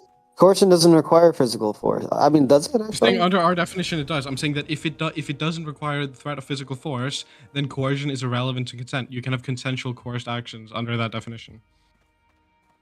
Yes, the woman consents. Intimidation is considered. Yeah, that would coercion. basically mean that prostitution is consensual coercion because the woman is consenting, but she's being coerced. I'm saying coercion and that's consensual don't contradict each other if you're defining it outside of our Oh definition. my god, coercion doesn't. That's not how coercion works. Coercion doesn't immediately, and it invalidates consent, but you can still consent to something under coercion. Guys, check the chat. Check the Coercion chat. I'm doesn't posting. I'm posting what Google says. You're not. Check If the you're chat. being coerced, then you're not consenting. Coercion just invalidates the ability for you to consent. Like a child is incapable of consenting because it would count as coercion, right? Because they're incapable of doing consent. And they right? cannot consent. There's no physical force of them to have sex with their uncle, but they're still incapable of it because it's a coercive relationship. Yeah, but the coercion would be the rape. Literally, the point is that they children don't have the mental faculties to consent. They are The point is, consensually having it, but that consent is invalidated due to coercion. that's not how consent works. That is how consent works. You can Absolutely not. Children Talking cannot about consent. a child and an adult. The problem. If a child acts on saying, Yeah, "I children will can't be consent. adult," It's not because of. they are incapable of giving consent because they are children, which is coercive, meaning their consent it's is not- meaningless. Because they're able to give consent to other things. They're able to consent to go play a basketball court or something, but they're incapable of giving consent to sex because that is inherently coercive in that situation, right? So coercion doesn't invalidate the ability to choose. It just invalidates the choice that you make. Check the chat. Consent itself. Children are defined as incapable. Children are defined as incapable of giving consent. The problem here is not coercion, but because they simply do not have the mental faculties to give consent. It's impossible for them to do so. It's not because it's coerced. Which would make it a coercive relationship. It would be coerced, but it's not because it's coercive. What? What? It would So, be coerced, but it's having not, sex it's not with a person isn't consensual because coercion. it's coerced. Having sex with I a never person. said it was coercion. Wait. Let me never said it finish. was Let me finish. Having sex with a person isn't always coercion. It's when you force them to have sex with them that makes it coercion. That's the same thing with children. If I threaten you to have sex with me, is that coercion? Are you using? Is there a threat of force? Depends on the threat. Yeah, it depends on the threat. Depends on the threat. Is it? Blackmail. No, What are you guys even arguing about? Blackmail is No, it's consent. not physical Blackmail is force. consent. that's not Blackmail is physical consent. force. Oh, so your opinion? If I have something on you that could cause you to go to jail for like years on years, and it is not coercion to blackmail you with that. Well, knowledge that would actually depend. process. That would actually depend on whether. No, that is depends not on the crime. physical force. Wait, let him That is not physical force. Part. You gotta let him respond after you ask the Depends question. Depends on the crime. What do you mean depends on the crime? It's blackmail. Yeah, I I'm just saying told you the crime. blackmail is not inherently aggressive. I'm saying that you can use the state as a means to aggress by if it's jail. However, that would only be the case if you did something that was against the law but was not aggressive. Like if I did weed, like if I did drugs or sold drugs or something like that, I have the right to do that. So the state has no right to jail me. However, if I murdered someone and then someone blackmails me with that information, right? That would not be a problem here because me going to jail would not be aggressive. Okay, You yeah. wouldn't So be using the state as a means to aggress. yeah, so you don't think blackmail is coercion? Okay. No, I don't. It is coercion. Yeah, It's I mean not. it definitively is coercion. No, but it is. Blackmail is coercion. it is not. Their definition of coercion is the use of physical You're not force. threatening. You're not threatening physical force against that person. Intimidation. Saying It doesn't matter, just because. coercion is Wait. Let me intimidation. please. Let me go. Look at the definition. Let me You just have to look at go. the Let definition, me dude. respond. Let me sell. Yeah, I haven't Let talked- me yeah, finish. well, I haven't said Let anything me like this finish. whole time. Let me finish. That's Let fine, me that's finish. fine. Let me finish. So what I was That's going to fine. let me finish. What I was going to say is that if you are going to a person and you have information that they don't want out in the public, and you say, I will not reveal this information if you do X for me, that is not an initiation of force. You are intimidating them. That's not an intimidating them. initiation of force. Yeah, I know. I understand. You're right. You're right. But you are intimidating them. Okay. Intimidating them? So if you give me, Yes, if that's I what say, coercion give me is. It's not $500 of coercion. police and That's not an Look it up. initiation of force. Google the definition of coercion. Stop That's- appealing to Google the the definition of dictionary. We're not using the Oh, stop dictionary appealing- no. definition. We are libertarians. Stop appealing. What part of that do you Stop not appealing to that. understand? It seems to me that libertarians have a hard time understanding consent. That's Yeah, I what don't think libertarians are being very No, logical. you guys don't understand you don't understand consent. How consent works. Yeah, so when the majority of the English population disagrees on your definition, then you don't understand consent, because that's how words work, you moron. Okay, Yeah, so and when the majority disagrees with you, okay, you're just appealing So to okay, got you. Yeah, So I know, based on your that's definition, exactly based on your how guys' it works. definition of coercion, based on your guys' definition of coercion, every time that you have sex with a prostitute, you're raping them. Exactly. No, you're not. Exactly. Really? So every single time, every single time that you hire, every single time that you hire a person, you're committing That's theft. a transaction. Every single That's a time that transaction. every single time that That's you a hire, transaction. stop interrupting, That's stop a interrupting, transaction. stop I'm not interrupting. Every I'm single not. time that you hire somebody for a job, you're robbing them. It's a transaction. No, it's Robbing not a them? transaction because it's coercion. If they don't No, if it's they a don't eat, transaction. no, if they don't eat, they're gonna die. disagree. So it's coercion. Yeah, it's a form of Why? coercion. Tell me but why. It's Tell me coercion. why So if you don't, coercion. every Explain single job is theft. Yes, it is a Why? no, not theft, But but why? it is Yeah, a No, you keep- every single you keep job is saying that, theft. but No, because if you don't work, keep you're gonna saying that, die. but I'm asking you why. Because if you don't There are work, you're gonna levels of die. economic coercion. So nature is coercing you. how's that That theft? person is using nature to coerce you to work for them. Because if you don't work for them, you're So, gonna die. honestly, So therefore, Okay, every can- single can I tell you job something? is theft. Okay, so You know what? there's. If you believe okay, that, let me I believe- speak. let No, me that's speak what right you now, real believe. quick. I don't believe Yeah. that. That's what you Let me believe. speak. Let me speak. King, Is it? King, I let me didn't know speak. that. No, real quick, respond to what real I quick, just guys, said. real Is quick. that not true? Do you not Can I believe speak? that every single job is theft now? No, I don't. I don't. Can I explain why? No, they're using nature. Define They're theft. exploiting nature. They're Define exploiting theft. nature. Listen, they're exploiting nature in order to take your money. They're exploiting But nature. They're how? saying if you do not work for me, then you're gonna die. So Can I- if you don't work for can me, I- you're gonna can die. I- So therefore, I'm coercing you. I'm forcing you to work for me. Who's Every they? job Can is I slavery. try and explain?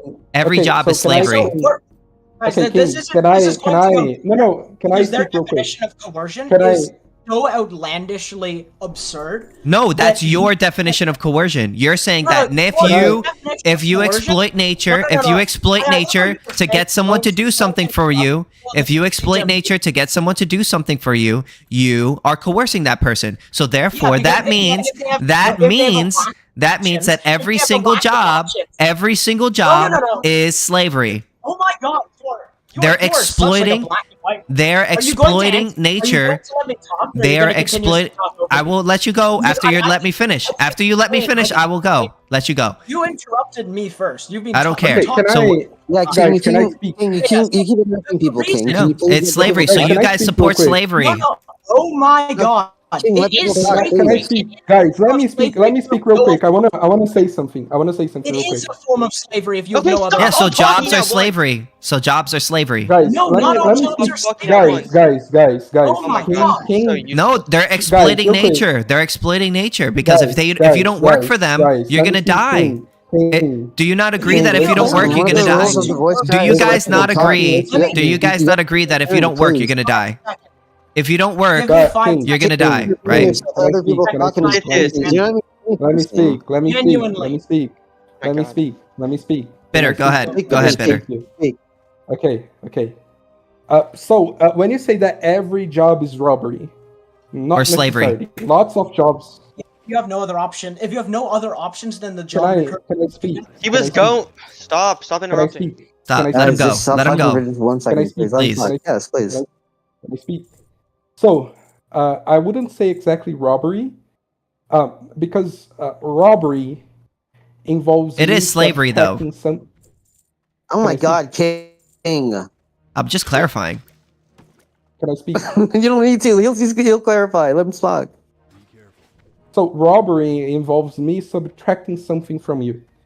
That doesn't necessarily happen in robbery. But every time that people are working, you understood exactly my point. Yeah, so People every are being time forced- you work for a job, you're enslaving that person because Can if you I- don't can work, I- they're gonna die. Either go. Every time people work, yes, they are being coerced to work. Ignore here if there's someone employing them. Like, let's say that they are self-employed, for example, which is a possibility. They are being coerced. So you understood exactly my point. For example, by nature itself, because So if they work don't is slavery. You agree with me? No, oh my no, God. I wouldn't say that work is slavery. It is slavery. I would say that Because if you don't, you're not explaining how. I would say I can explain can I how say very. something? What will you allow me to? Will you allow me to? Can I speak? Yes, actually, Am yeah. I- am And I if you gonna let be me explain your point, I'd be glad to because I haven't heard it yet. I'm sorry, Bitter, to interrupt So you. just let me quickly explain my point for speak? Newbury, and then I'll hand it back to Bitter. Okay. One second. No, One second. Bitter. Well, One if Bitter still second. has something to say, no. If Bitter has something to say, let him finish, and then why don't you explain? Okay. Go ahead then. Fine. Thank you. What is the difference in slavery specifically? That's when you force someone to Slave- work, right? No. No. Okay. What is it? What? Because in every scenario, you just understood that people are forced to work. Yeah. So that would mean that all work is slavery. Can I speak? Can I speak? Nobody's stopping you from speaking. Go. Talk. You are interrupting me all the time. You asked me a question. Bitter, I would just. You literally. I would just say what you have to say and just try to You ignore just him. asked He's me gonna a keep question. talking, Bitter. Like, Just keep talking. If he Just talks keep over you, fucking answer the question. Just fucking Okay, talk. King, calm down. King, calm down. Bitter, you just have to keep talking. Just if he talks, just keep talking, brother.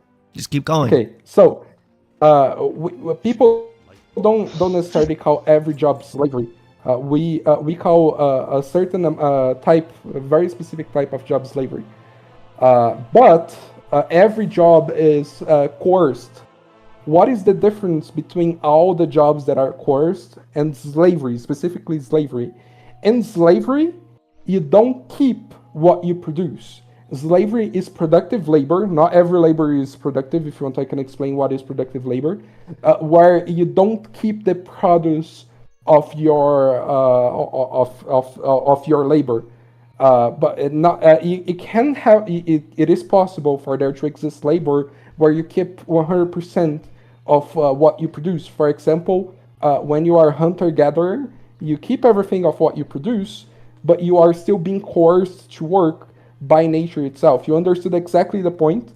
It is coerced. It doesn't mean that it is slavery, because it doesn't mean that someone is stealing your production. It doesn't mean that it is robbery, because it doesn't mean that someone is stealing your production. But it means that it is coerced. You cannot have labor which is not coerced, because even if there isn't someone forcing you, there is the context is forcing you. Just like in the scenario of prostitution, there isn't an individual forcing you, but the economical context is forcing you to have sex. So it is coerced.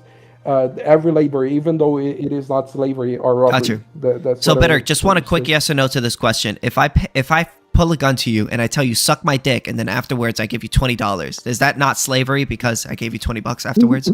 Christ, what kind of fucking scenario is that, my bro? Come on. Alright, shut the fuck up. It's not a I mean- transactional. He didn't ask you. I didn't ask you. Okay, I'm sorry, that's a crazy ass scenario, but I didn't ask you. Retard. Okay, that's not slavery. That's rape. Okay, so then it would still be okay. So then it would still be an aggression of some sort, right? Oh, really, King? You think so? Wait, why couldn't it be slavery and rape? It would still be an aggression, right? Would it, Yeah, King? it's Of course, it would be. I'm asking you. Yeah. Okay. That's a rhetorical question. Okay. You're asking a Obviously. rhetorical question. Why are you answering a question that I didn't ask you, Newbury? Yeah, Dumbass. it's an aggression. What are but you, it's not retarded slavery, or it's something? just rape. So what I was going to say Maybe is a little bit. So what I was going to say is that that it doesn't change just because somebody pays you afterwards. It doesn't change the fact that they're forcing you into the transaction in the first place. And under your definition of coercion, if another person takes advantage of the fact that you need to use resources in order to live, and they're saying you need to do this for me in order to get those resources, then that person is coercing you. So that would mean that every single job is enslaving the person that is working under them, because based on your definition of coercion, that would basically mean, because every single person needs to work in order to live. Every single person needs to work in order to live. Correct, Bitter? Yes. Yeah, can we all agree with that? Is that correct? Yeah, okay, so that would mean that every single job. So that would mean that every single job is slavery, because if you don't work, can I say if you something? don't work, What if that like, person. Wait, whoa! You guys got so upset. You guys got so upset when I interrupted him, and now you guys are both of you guys are now interrupting me. Both of you guys are now interrupting me. Let me I'm talk not to trying to him. interrupt you. I'm asking you a No, question. you are I want you to interrupting me talk because more. I'm literally in the middle of speaking and you're not letting me finish. Well, I want some clarification. Like, what Go if ahead. like you're a subsistence farmer? Yeah, thank you. What if like you're a subsistence farmer and like you grow your own crops and you have your own water supply? That's self-employment. and, like, That's a you- business. Yeah. So can I'm talking let about me answer that, employment. guys. I'm talking about employment. Anytime No, that you I work, know, but noob, I know, but shut listen, up, listen, noob, I haven't- be well, I quiet. haven't answered 1 my- I second, haven't asked my let me question finish. yet. Let me Well, I haven't finish. asked my question Let me yet. Okay. finish. I mean, can I let ask my me question? finish. Let But I haven't asked my question let me to you, finish. dude. Let me finish. I haven't asked If my there's question. a difference, I don't care. There's a difference between employment and working for yourself, right? What's the difference? One is you're working for another person, and the other one you're working for yourself. That's the difference. Really? Yes. Wow. Can I? So Okay, I didn't if know you that. are working for another person, that person is exploiting you. You're saying, hey, I really need resources. Oh, well, Is if that you want coercion my if you're working for resources, yourself? stop interrupting. Stop interrupting. You want my According to resources? Vidar, yes. If you want my resources, you have to work for me.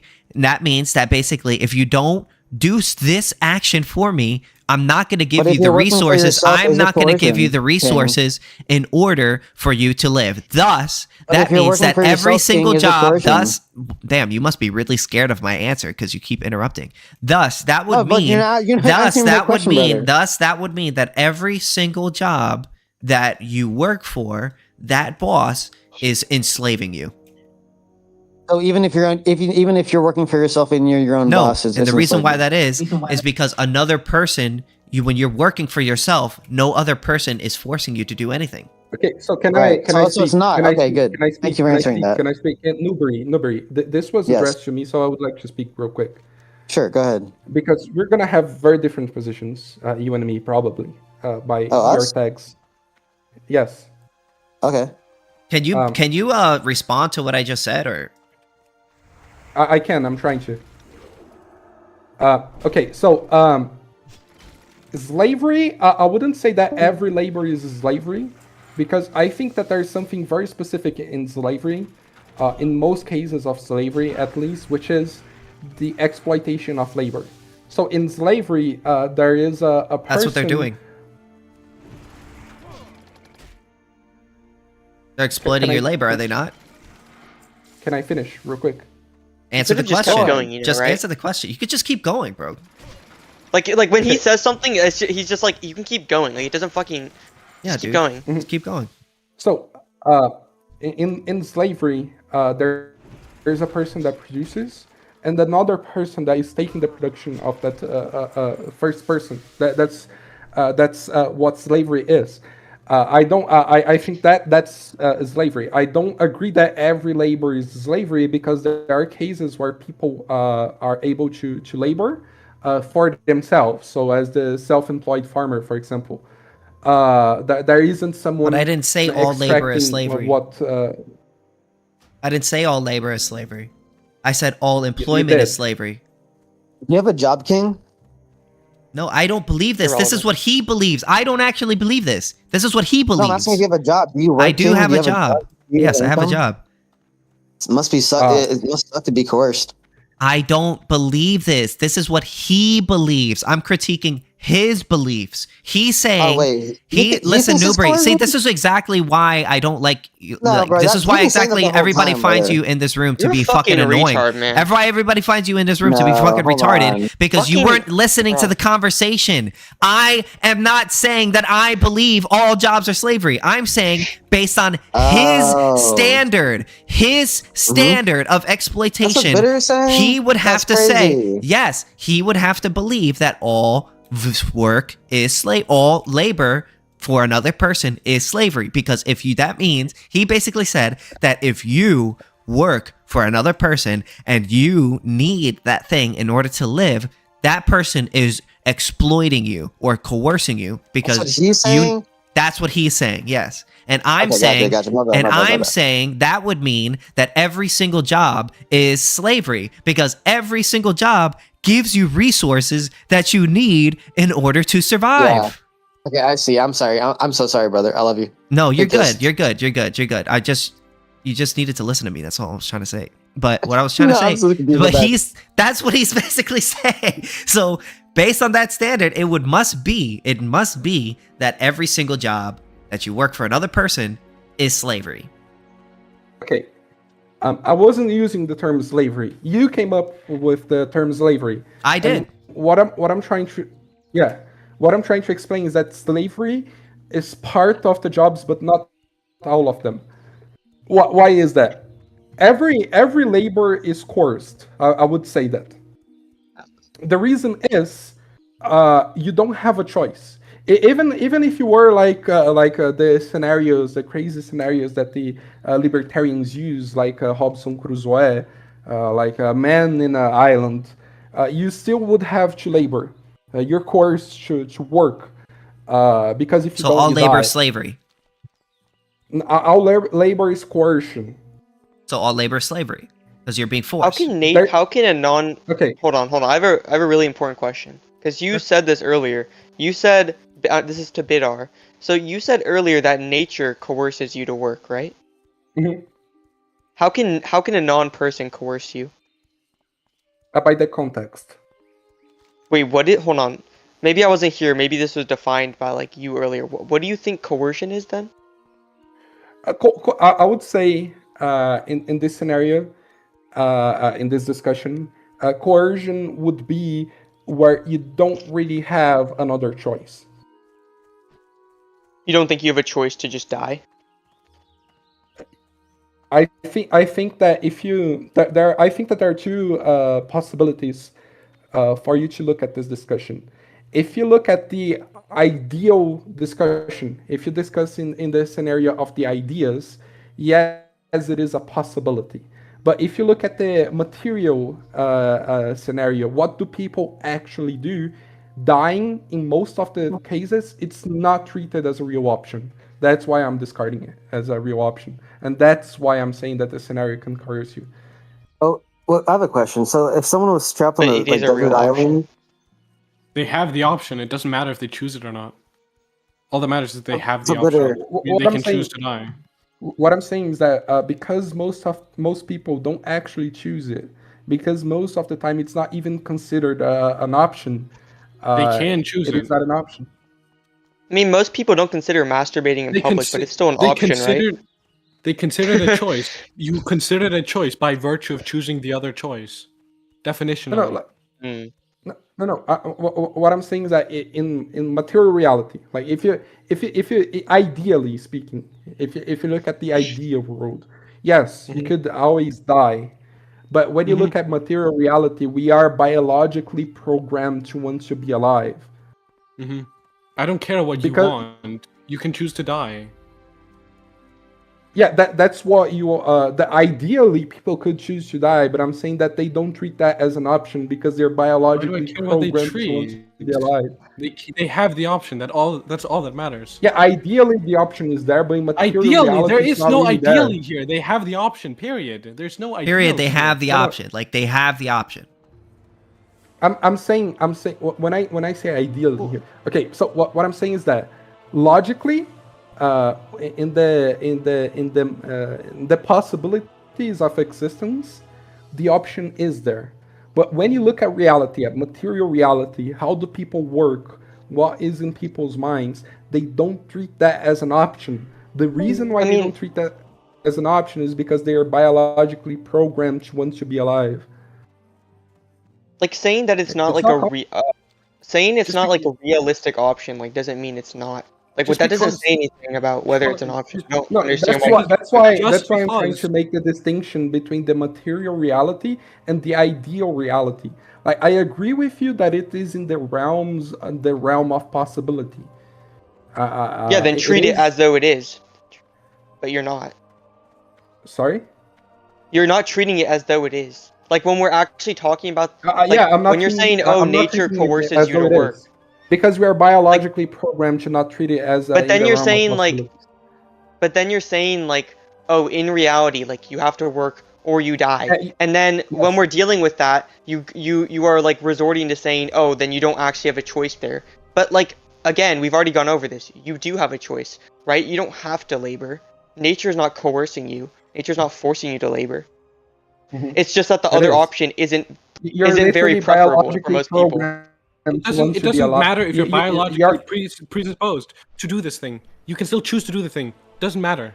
Yeah, you still have a choice. Okay, so what I'm trying to explain here is that there is a possibility between what you can imagine in your mind that you could do and what people actually do in reality when you look at it. I don't care what they do. The choice is there. I don't give a single fuck what they choose to do, what they think. I don't give. It's irrelevant to the discussion. They have the option. That's all that matters. It's the only thing that matters here. I don't give a single fuck. It can matter to you. I don't have a problem with that. But what I'm saying is that if you're gonna analyze reality, you gotta keep in mind that it's not an action. People don't treat it as an actual option. That's what I'm saying. I don't care what they treat it as because this is an objective category. We can just claim coercion is subjective, and then I'm coercing you to speak to me right now. It's meaningless here. You're not. Yeah, I know, right? But I'm saying that you can't just define it by what people want. It has an objective. It has an objective definition. Okay, it's very simple what I'm saying. Like, people can could do a bunch of stuff, but if you look at what do they really do, what is actually happening, you're gonna see that in reality, the realm of possibilities that actually happen is much smaller than the realm of what you could imagine in your mind. Just because they generally choose that option does not mean there isn't the other option. They're just choosing the other option. Okay, again. Because they all are choosing something. That doesn't mean that ideally in your mind you can't imagine something else. But if you look at reality, then you're gonna see what are they choosing, what are they biologically programmed to do. Yeah, they're just choosing the option. That doesn't mean the other option doesn't exist. Just because they're choosing the option doesn't mean the other option doesn't I think we're saying the same thing at this point. No, yeah, I don't think you're understanding what we're saying, though. Back to answering KingSithis. What's up? Can I go back to understand? Okay, so is every labor slavery? I wouldn't agree with that because of what my definition of slavery is. How do you define slavery then? I think that we should draw a difference between slavery and coercion. Every labor, according to the definitions that I'm giving here, is coerced. But wait. Isn't slavery coercion, though? It is. So all slavery is coercion, but not all coercion is slavery. Yeah. No, I get that, but wouldn't you would have to agree that like if you consider having to work in order to live to be coercion, and if somebody's exploiting the fact that you have to work to live, by saying, hey, work for me for this amount of money, that's the money that you need in order to live, right? And if they don't give it to you, you're gonna die. They're exploiting you, basically. They're saying, if you don't work for me, if you don't do this for me, I'm not gonna give you this thing that you're gonna need to live. So that's basically slavery. You're basically saying, like, you're basically taking control of his life. I agree that it's slavery, but I don't agree. I think that there's a problem in your explanation of what exploitation is. That's not what we mean by exploitation. I feel like I don't see what's wrong with what I just said. So okay, I can explain. Okay, so every labor is coerced because you don't have another option. I think you already understood that. That's first thing. Second thing, what is slavery? Slavery is when somebody works for somebody else. No, I'm gonna use different definition. Somebody works and somebody else is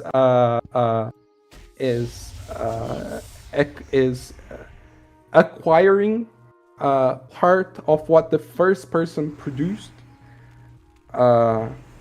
without giving value equivalent to everything they produced. Well, how do you determine that? So, for example.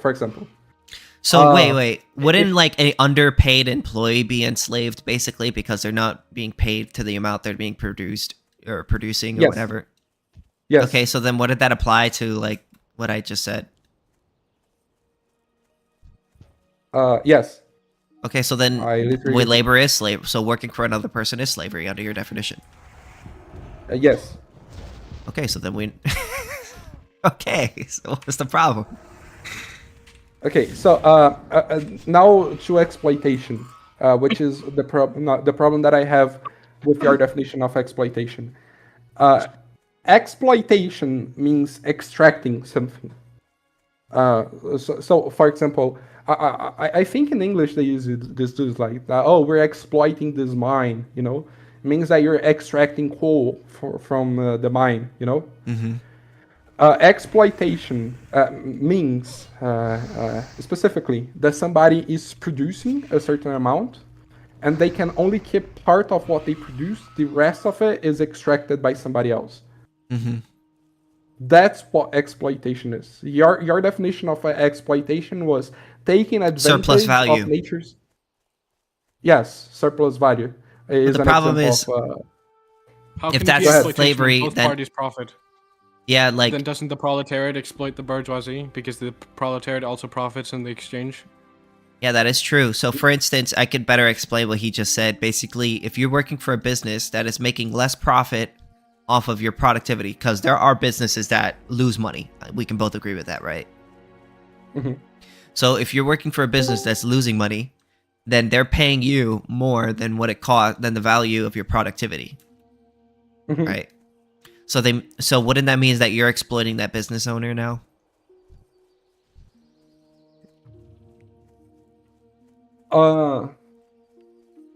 You could say that. Of course, you're not gonna do that for very long, but you could say that. No, well, I'm asking, would you say that? Yes. So like, if you work for there's a difference though. Like, if the business there's a thing though. If the business owner produced that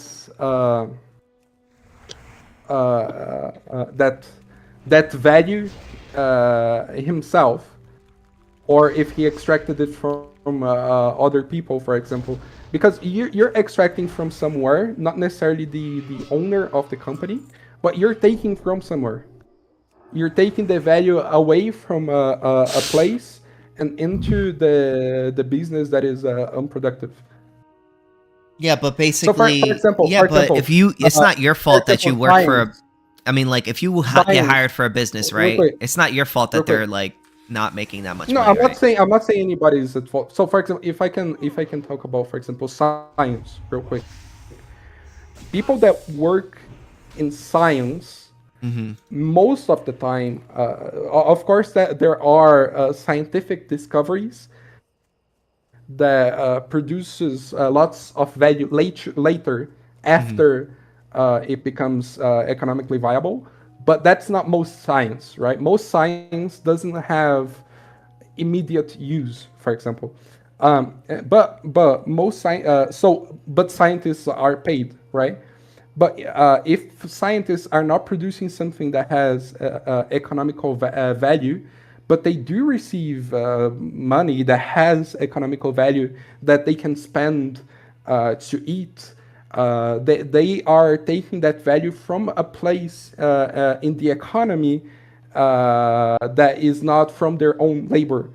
So there's something in the economy that is sustaining them, which is not, which is sustaining part of the economy, which is not necessarily immediately productive in the first time, which is exactly the scenario that you described, which is exactly why the state is responsible for most of science and not private companies. Because private companies, if they do this, they're gonna eventually fail and die. Because the point of a private company is to produce more and more money, more and more value. That's why science needs to be funded by the state, because the science doesn't have immediate economical value. It's an example of what you just described in material realities. So basically, as opposed to a private company who earns its money through consensual transactions in the economy, you have a state coming in and forcefully extracting wealth from innocent workers to fund these scientists. I don't think that any you could call economical transactions, most of them consensual. Really? Because of what I... Wait, you saying you don't think you call them consensual? No, Just to because of clarify? what I explained earlier about nature. Okay, but then if working for a company is exploitation, then what do you call taxation? Okay. Good point. Because I mean, like, if anything is exploitation, that is exploitation. Absolutely. Sure. So wait, taxation isn't consensual, right? Would you agree? Yes. I just want. Okay. Okay. Yeah. Fair enough. Even though taxation is not consensual, I wouldn't say that it's exploitation. Why not? The reason for the reason for that. Okay, so in a private in slavery, for example, I'm extracting. So for example, you produce. Let's say that I have slaves that on a coal mine, for example. They produce 10 kilos of coal, and then they're gonna keep 2 kilos of coal, and I'm gonna take those other 8 kilos of coal, be either to warm my home or to sell and getting something else. So I'm using it for my own benefit. The thing with the state is not funded by the taxes. It is the other way around. The emission of currency comes before the taxation of currency. There only exists currency to be taxed because first the state emitted the currency. The reason, so I agree that it's that it's not consensual, but nobody is using the money which is extracted from the economy so it's exploitation because no okay. What I'm trying to explain is that every time that the government spends money, it creates new currency. So it is exploitation. They're forcing people to pay, literally. No. They are coercing people to pay. Yes, but so it's exploitation. It must be exploitation. Okay. What I'm trying to explain to you is that every time I'm trying to explain modern monetary theory to you, and it's quite complex. I understand how modern monetary theory is. It doesn't. You're not addressing my question, which is obviously like there's exploitation in the facts of no. They're not exploiting. So the government just prints money. It doesn't tax people. It taxes people and it prints money. Okay, so if I don't pay taxes, right? What's going to happen to me? Yeah, you are coerced to pay taxes. I don't disagree with that so part. Then it's exploitation. No. Then why not? Because that money is not the economical value in that money. It doesn't have economical value for the government, is what I'm trying to explain to you. Then why would they take it?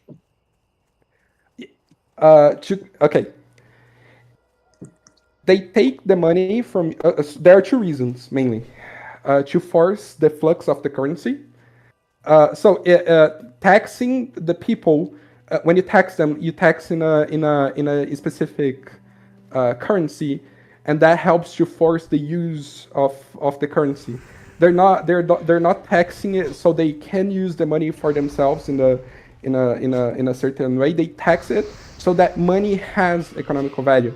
because people need. So basically, if you gotta pay your taxes in dollars, then you need to be paid in dollars in your work, because But that could only work if you're forcing people to use that currency, right? Exactly. It's so that's taxes coercion. are one of the way. Yes, it's coercion. I agree with that. I never disagree with that. But it's not Okay, so the exploitation. taxation because, is exploitation. No, because it doesn't have economic value for the government. It does. It doesn't. What would make you think that? They don't need to tax you in order to spend money. But they're still taxing you. They're still taking money out of you. You're still taking your money. But they don't tax you in order That to is have a tax. money to... That is a tax. You don't think inflation is taxation? No, those are two different things. Inflation is taxation when the state forces you to use their currency. If I force you to use a currency and then I inflate it, it's no different than me going into your bank account and stealing your savings. Yes, it's different. No, it's not. You don't know the difference between taxation and inflation? I know the difference, but you're not listening to me. What I'm saying is, when you force people to use a currency, right? Let's say I have $10,000 in my bank account, and then the government inflates it to twice the amount. It's no different than if the government came into my bank account and stole $5,000. Yeah, that's only true on your in your microeconomical personal perspective. I'm talking about macroeconomy though. It's still theft. It's still taxation. It's just done through a different means. I'm not talking about and that. That's exploitation. No, it's okay. The reason why which one I just think it's a little weird that I just want to point out that I think it's a little bit weird that you were just like so head over heels about the exploitation that business owners do, but then like you have nothing to say about the clear, like explicit exploitation that the state does. Like if I do not pay, the state will literally like if I don't work for a business, the worst thing that they could do is say fuck off, right? If I don't do their job, worst thing they could do is say fuck off. If I don't pay the state, they will literally kill me. Yes. But okay, so if I can, so yeah, I think one is clearly worse than the other. Okay, so if I can address that, I'm not trying to do a moral debate. First of all, I'm not. Oh, of course. This is a moral debate. No, talking about. No, I was trying. We're talking about exploitation. That's clearly a moral debate. No, it's not. And stop talking about exploitation. Do you not think consent? Do you think exploitation is not a moral debate. For me, it's important that you understand this. Then what's wrong? What's wrong with it? No, you can. That's a moral debate. But the existence of exploitation. You clearly think that exploitation is wrong. You're gonna sit here and say you don't think exploitation is wrong? Wait a second. There are two debates here. So weird that he does. There are two debates. You're clearly stating that you're against exploitation. Like you clearly are against exploitation. There are two different debates here. One is rather. I just want a yes or no to that question. You are clearly against exploitation. In the employment scenario, yes. Okay, so what is okay with this exploitation? What is okay? Why is the state's exploitation okay, but me hiring someone to work for me that's bad? I don't think that I'm not okay. I don't think that the state is exploiting anything. Okay, if I don't pay the government, they will kill me, right? Yes. How is that not exploitation? Because they're not okay. Because there's a difference between exploitation, exploit and coercion. Those are two different things, and I define those. Do you remember when I defined those? So is the state not making profit off of my money when they take it from me forcefully? No. No? So they're not making money when they take money from me? No. Hold on, wait. I just want to clarify. So what do they do? They just take the money and then throw it, they wipe their ass with it? Is that what you're saying? It's destroyed, basically. Okay. I don't think that's how that works. That's not how that works. Yeah, it is exactly... Okay, okay. So can I... If you allow me to explain how it works. In your personal bank account, What goes out depends on, of course, that there's the debate about credit, which is also important debate that we can go to. But excluding the debate on credit, okay? Of course, the state can also have credit, but I'm not talking about credit right now. I'm talking about how a housing economy works. A certain amount of money comes in, and that's how much it can go out. That's how it was. Okay, so let's say that you have $1,000 salary. So $1,000 comes in. Then that means that you must spend at tops $1,000. Because if you try to spend it $1,001, it's not gonna be there unless someone gives it to you, lends it to you, unless credit is involved. Okay, that's how your personal economy works. When you analyze the state, it's exactly the opposite, because the state is the entity that produces the money. So the state does the exact opposite. It first but they force people. Let me finish. They force you to use their money, right? Let me finish. They first produce the currency and put it in the economy, and then off that currency produced, they take away part of it through taxation. But they couldn't do that if they didn't exploit people by pointing a gun at them and saying, you must use this currency. If they didn't coerce people. They're not exploiting people, they're coercing people, and there's a difference. How is that not exploitation if they're literally extracting their wealth from them? They're not extracting their wealth from them. It sounds like you didn't hear me. Hello, inflation is quite literally an exploitation of wealth. They extracting your wealth from your savings. No. Your wealth is diminishing. Okay, and where does that wealth go? It doesn't go anywhere. It does. The state inflates it and then uses that money for its own ends. No. Inflation is not necessarily the same thing as production of more money. Those are not identity either. So, for example, inflation is due to can only be Inflation can only be created by the person who creates the money supply. They're the only people who make money. Not necessarily. Aye. So, for example, if there's a lower production in the economy, and the amount of money remains the same, you're gonna have inflation. That's not because inflation. That's inflation. That's not inflation. And inflation is inflation is an increase in the money supply. That's not inflation. Higher prices is not inflation. Yeah, higher prices is inflation 100%. No, it's not. Yeah, inflation economically. You just don't know what you're talking about. Like you don't know what you're talking about. Inflation is an expansion, and inflation is an expansion of the money supply. I can just open the Wikipedia for you page, but inflation is the devaluation of money itself due to the expansion of the money supply. Not necessarily. It can have other causes. No. Okay, inflation Wikipedia page.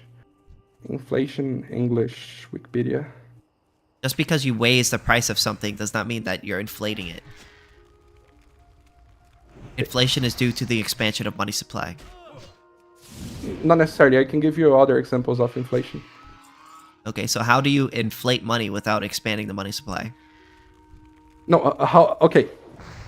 How do you inflate the prices, not the money, the currency? The coins don't need to be bigger. Inflate the prices. For example, inflation is an increase in the money supply. Higher prices is not inflation. If I charge a higher price for something, that I'm not inflating that price. I'm not inflating the currency. You are. That's the definition of inflation. No, you're not. You're not creating any new money. You're just raising prices. Yeah. Okay, I'll just read the Wikipedia for you. In economics, inflation is an increase in the average price of goods and services in terms of money. That's the first phrase in the Wikipedia page. Well, generally, it's due to the in terms of the money supply. If the money supply is lower, it's the same, but somebody raises the price. I'm not causing inflation. Liberal economists. I'm not a liberal economist. I believe in Austrian economics. Yeah, that's a neoliberal school of economics. Yeah, I don't believe in the neos. They're wrong on a lot of things. Okay, then it's a liberal school of economics then. Liberal Yeah, I'm an Austrian economists. economist. I'm an Austrian economist. Sure, it's a liberal school of economics. I get that. They're wrong. What? You didn't just say that you agree with them? No, I said I agree with the Austrian school of economics. Yeah, that's a liberal school of economics. No, it's not. What? Yeah, you don't know what you're talking about, dude. Okay, I'm good. Have a good night, man. Okay. Have a good night, bro. Okay, real quick before. Yeah.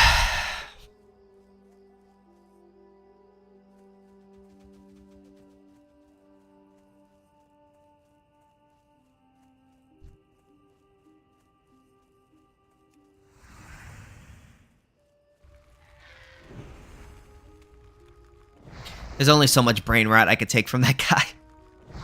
Jesus.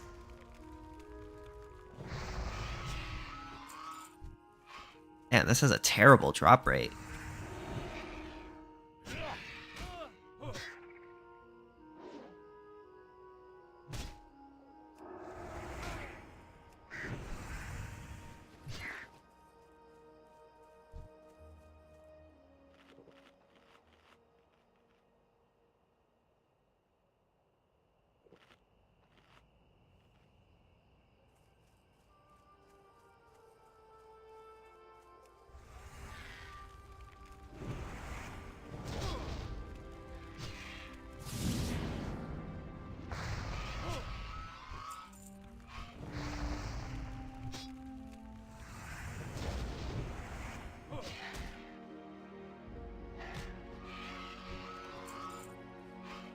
Damn, how many of these things do I gotta kill?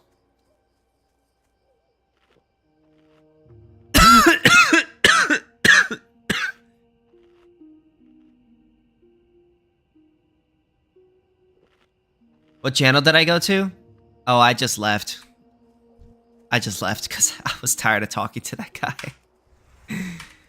Yeah, I'm thinking I'm gonna go to bed anyways, so.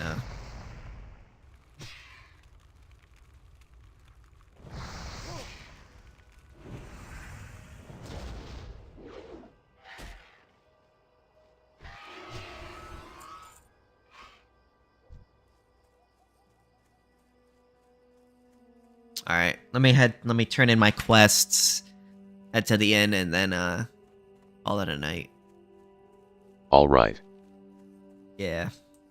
Well met. It was a pretty good conversation, you know.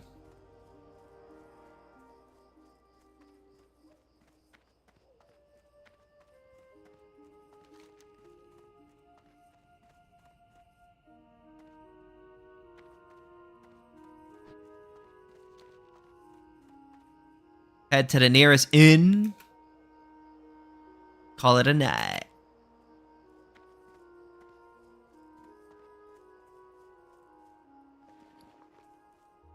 Good day to you. Safe travels. True it was, too bad it ended, haha. Have a good night. Yeah.